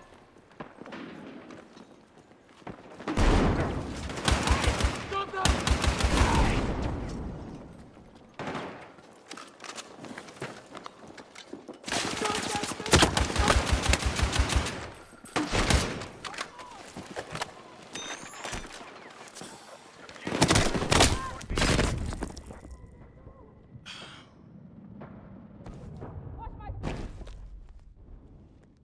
Ah, damn it.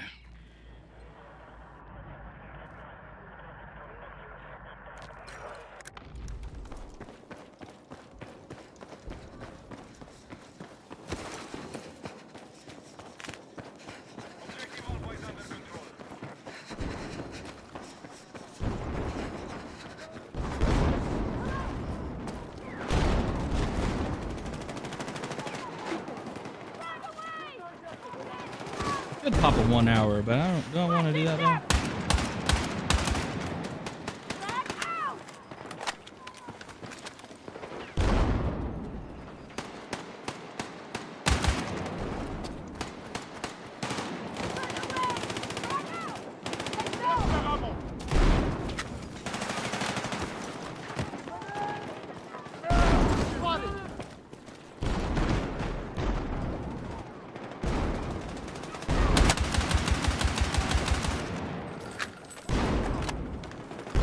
I'll put this at 200. I'm curious. Taking effective fire!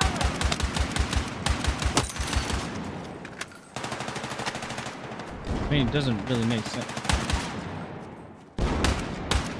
Throwing frag!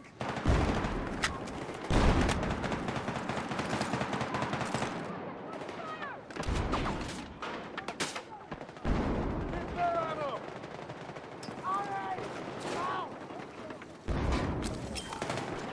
Stop it! Cover me!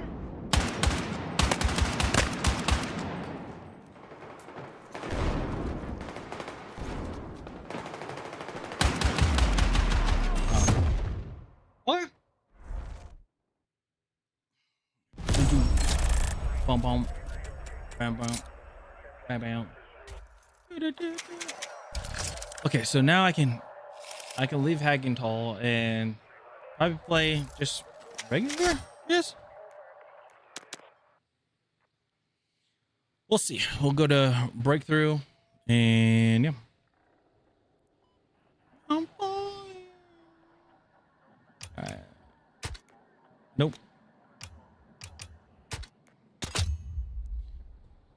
All right. Let's see.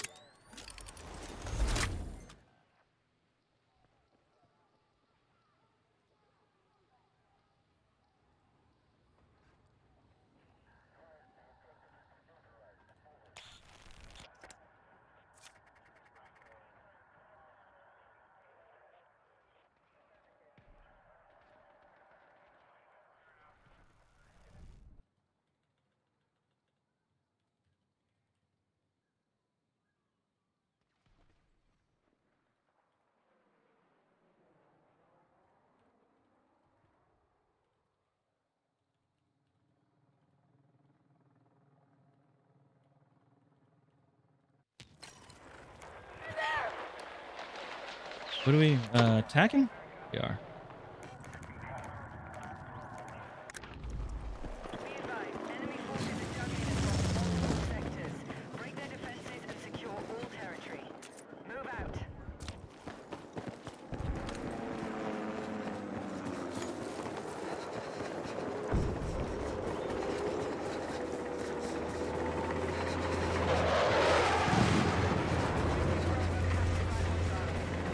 All right.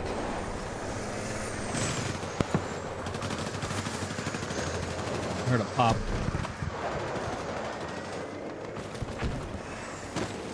Oh, that's the tank over there.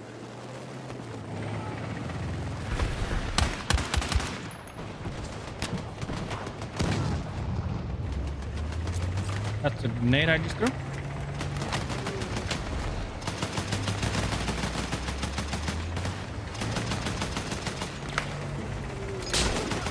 Ah. Keep it going! Almost hit!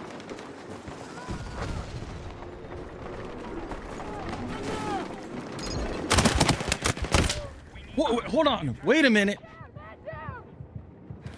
We got enemies in our area! No. That. No.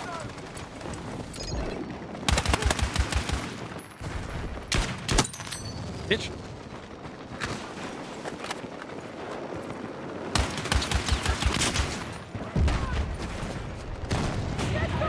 Ah. Fuck! Stay in fire!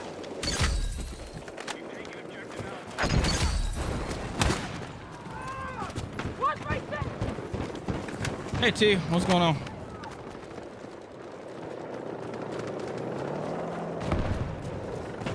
Oh dang, I'm not an engineer. Can't blow up that tank. Sure said, about to get M277 to Mastery 50. Hell yeah, dude.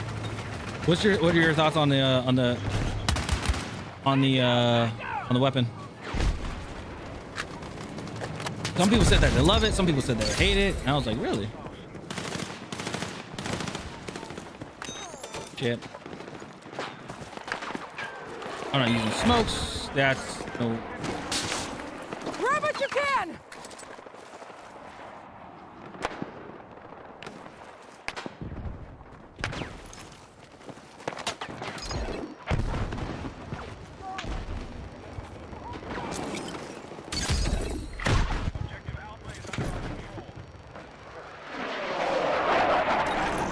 I'm gonna say, are we playing a lopsided game? I think we are playing a lopsided game.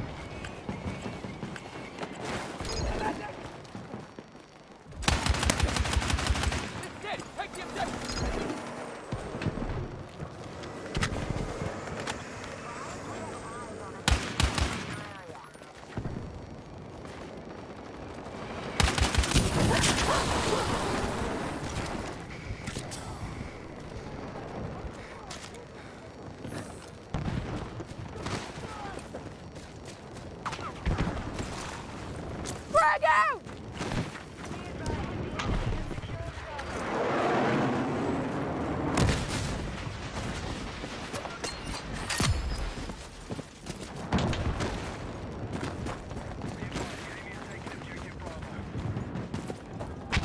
Damn. Ah!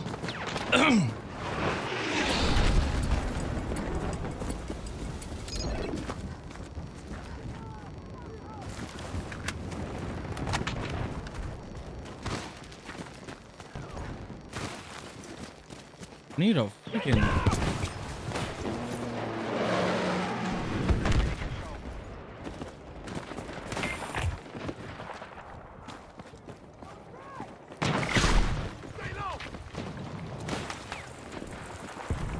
Okay.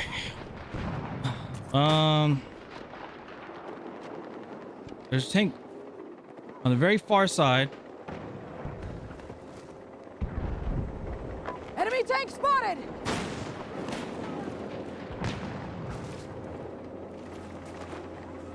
Oh, that's a little broken in it.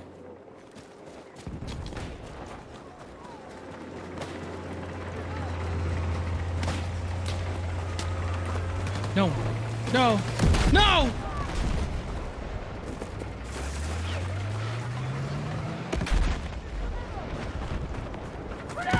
I've never seen a...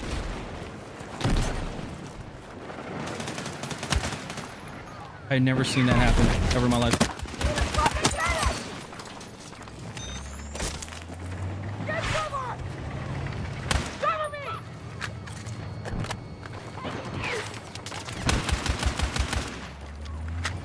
Intensified here! What's up, man?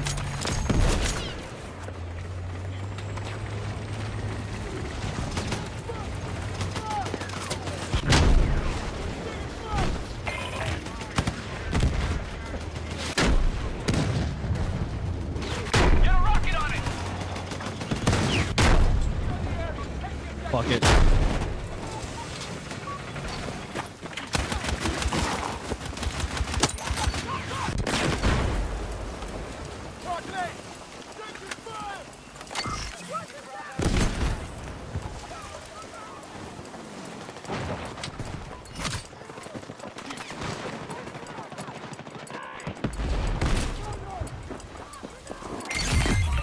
Woo! Good job, guys.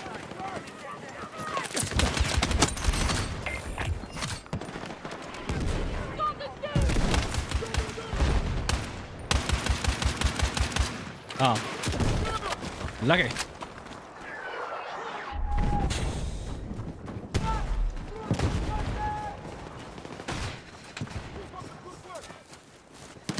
Grab what you can!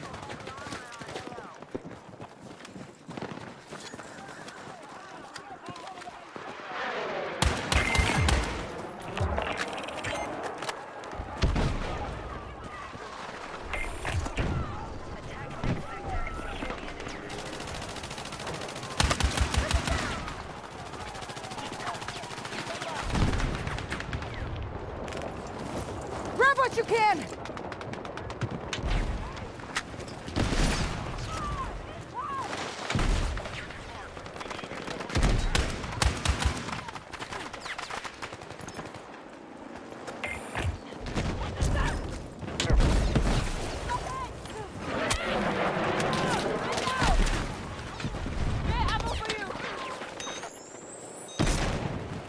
Come on!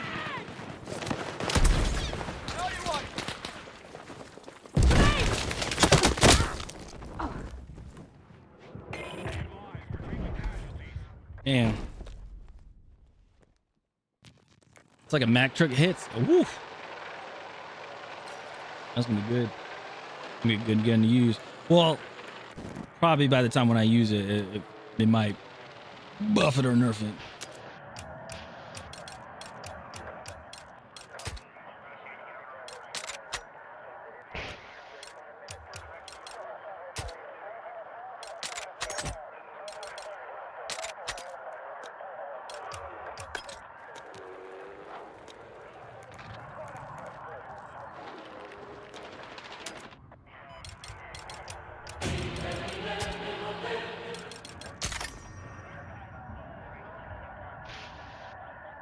Rob Fishing, what's going on?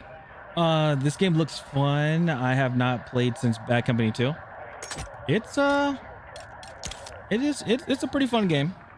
There could be at times there could be some headaches, but overall pretty fun game.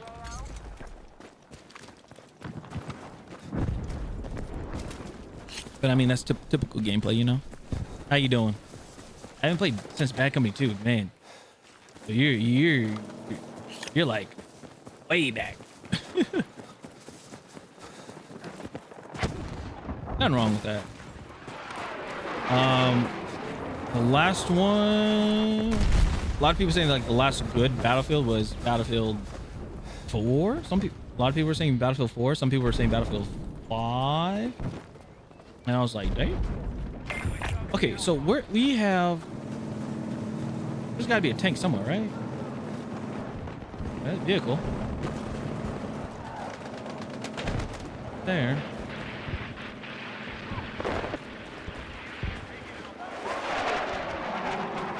City boy! City boy! DDRT, thanks so much for the follow. Appreciate it.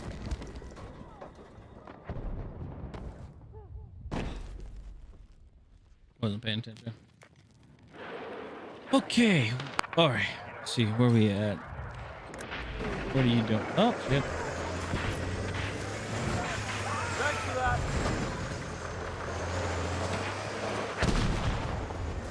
Throwing frag! Heads down!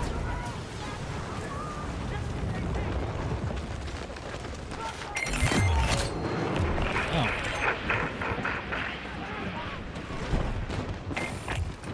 Guy's name is I Am Tito. Ah!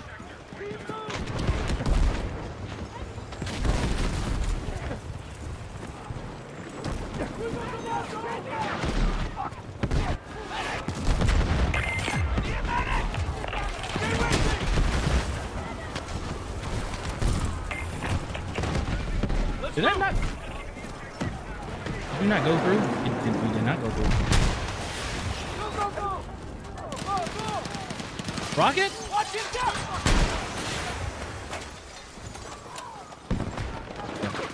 Nah, having fun. Not having fun at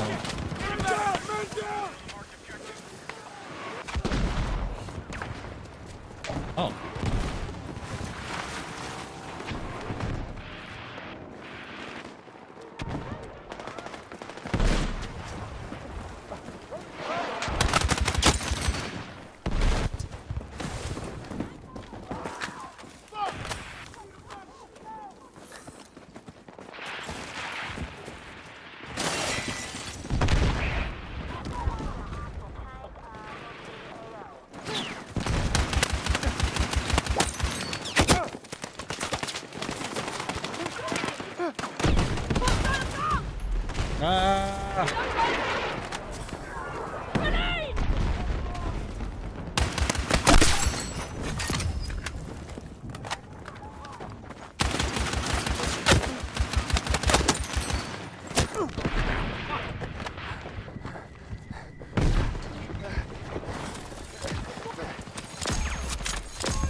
Yeah, sweaty.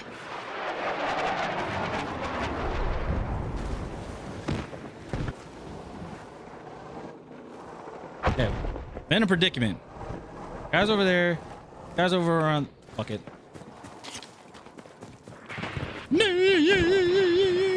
And go through the wall. Yeah. First time go.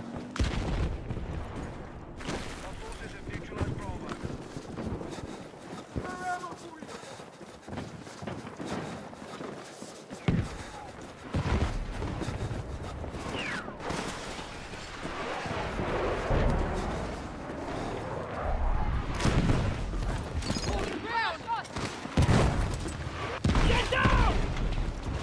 Tank!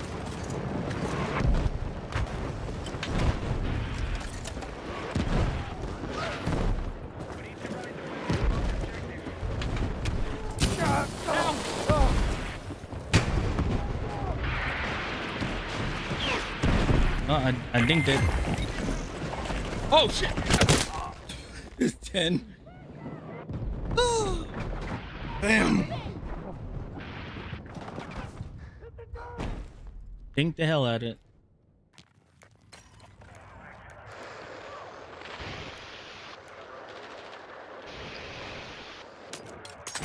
You know,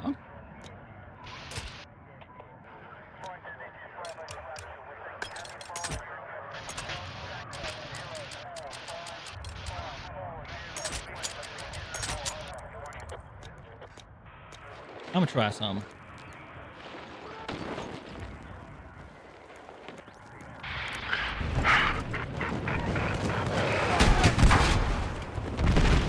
Enemy tank.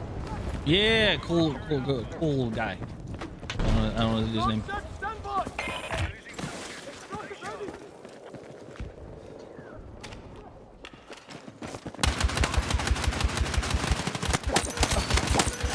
Enemy down! Chat, whatever you do, when in doubt, spam. Ah! I hate mortars!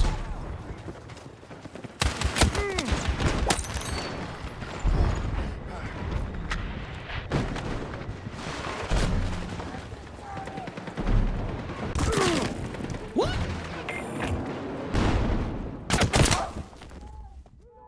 I hate mortars so much.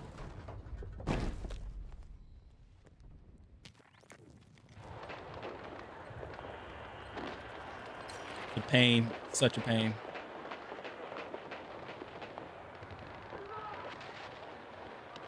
Oh, look at that, because there's 2 mortars in the back. See, again, this is why I don't like. That's why that's such a bad. This is such a bad idea. Like when they did that, that was a terrible idea. Because then they just sit in the back and just do whatever the hell they want.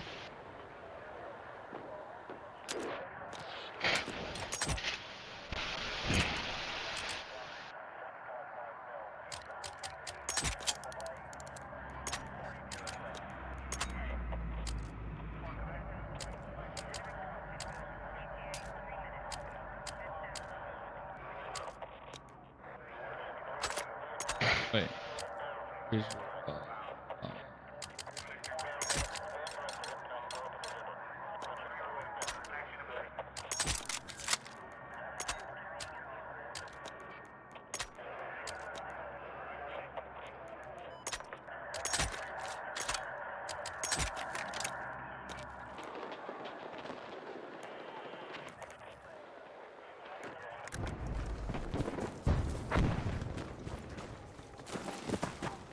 Objective Alpha is under control.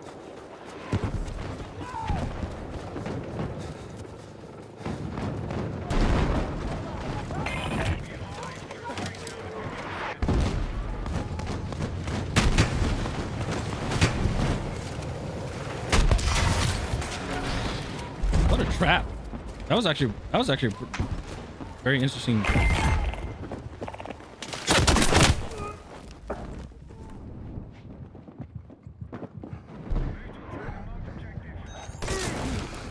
Come on! Throwing frag! We got a rocket! Heads up, hostile!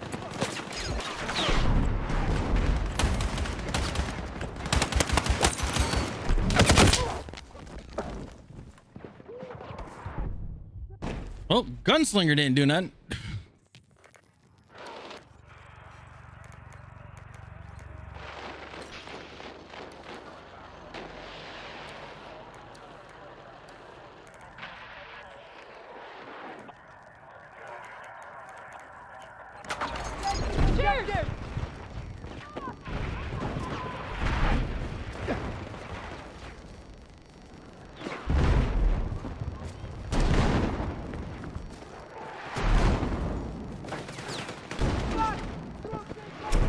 Cheers!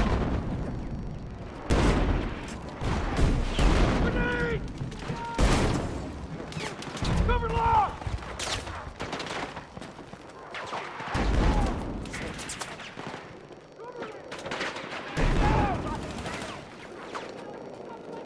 Where's Taking fire! Need help!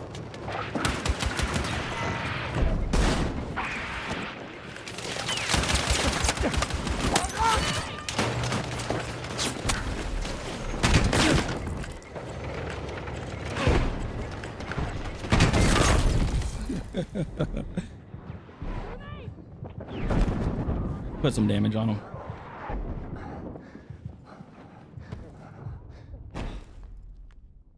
Whatever. Forces are running low. Don't be easy targets. At 14? Oh, nice.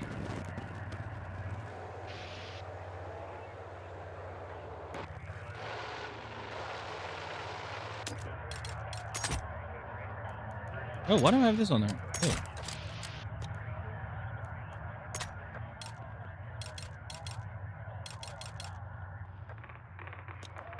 That's at 40. Damn.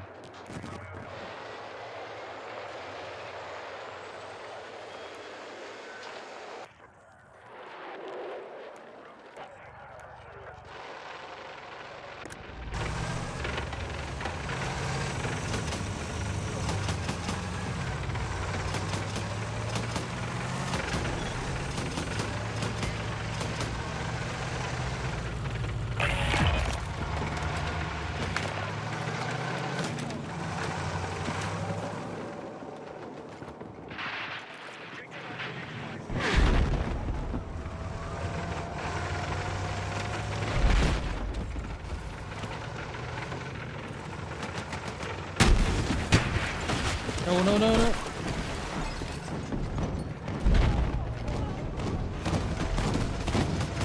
No. See, when you guys go into panic mode,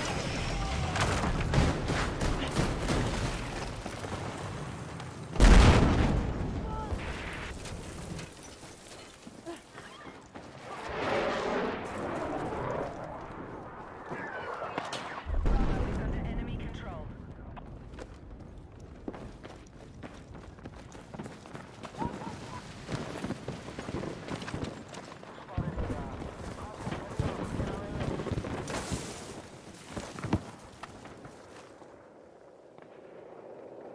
he's still in the jet.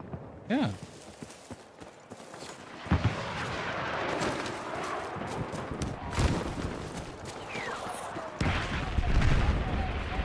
Frag out!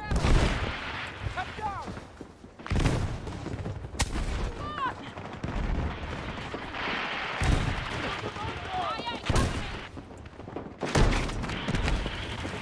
Cover me! Frag out!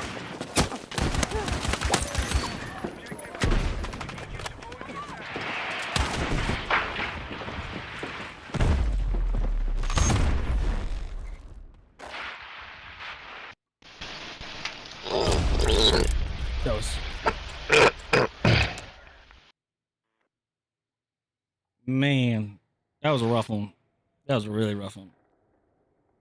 Mm.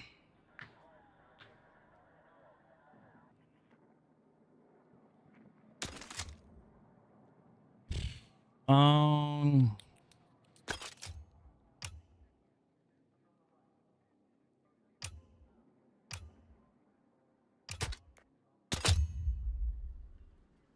Yeah, using this gun is still early, too early to tell. Yeah, it's still too early to tell for me, but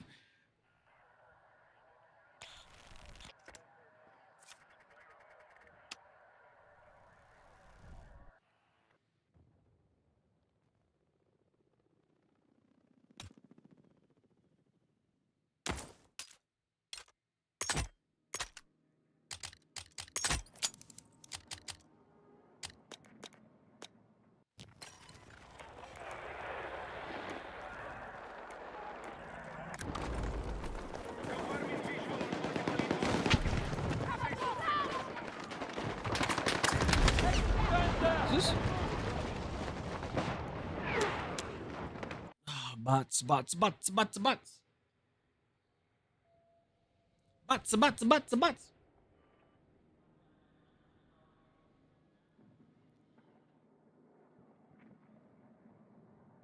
Um,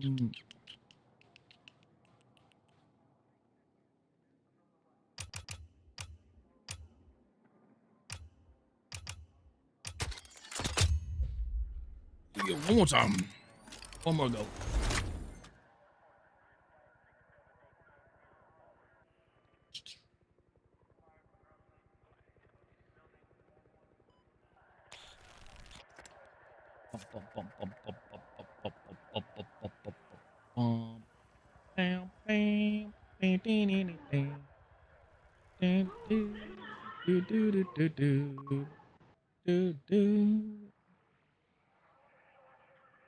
Okay. All right. There's nobody on. All right, guys. I'm gonna call it there for the night. All right. I appreciate you guys. Thank you guys so much for hanging out. We're gonna go raid out on the Twitch side. Okay. Oh, let's see here. But YouTube and Rumble has been real. I appreciate you guys for everything. Thank you guys so much for hanging out with me. And I'll see you guys in the next one. Have a good one. All right.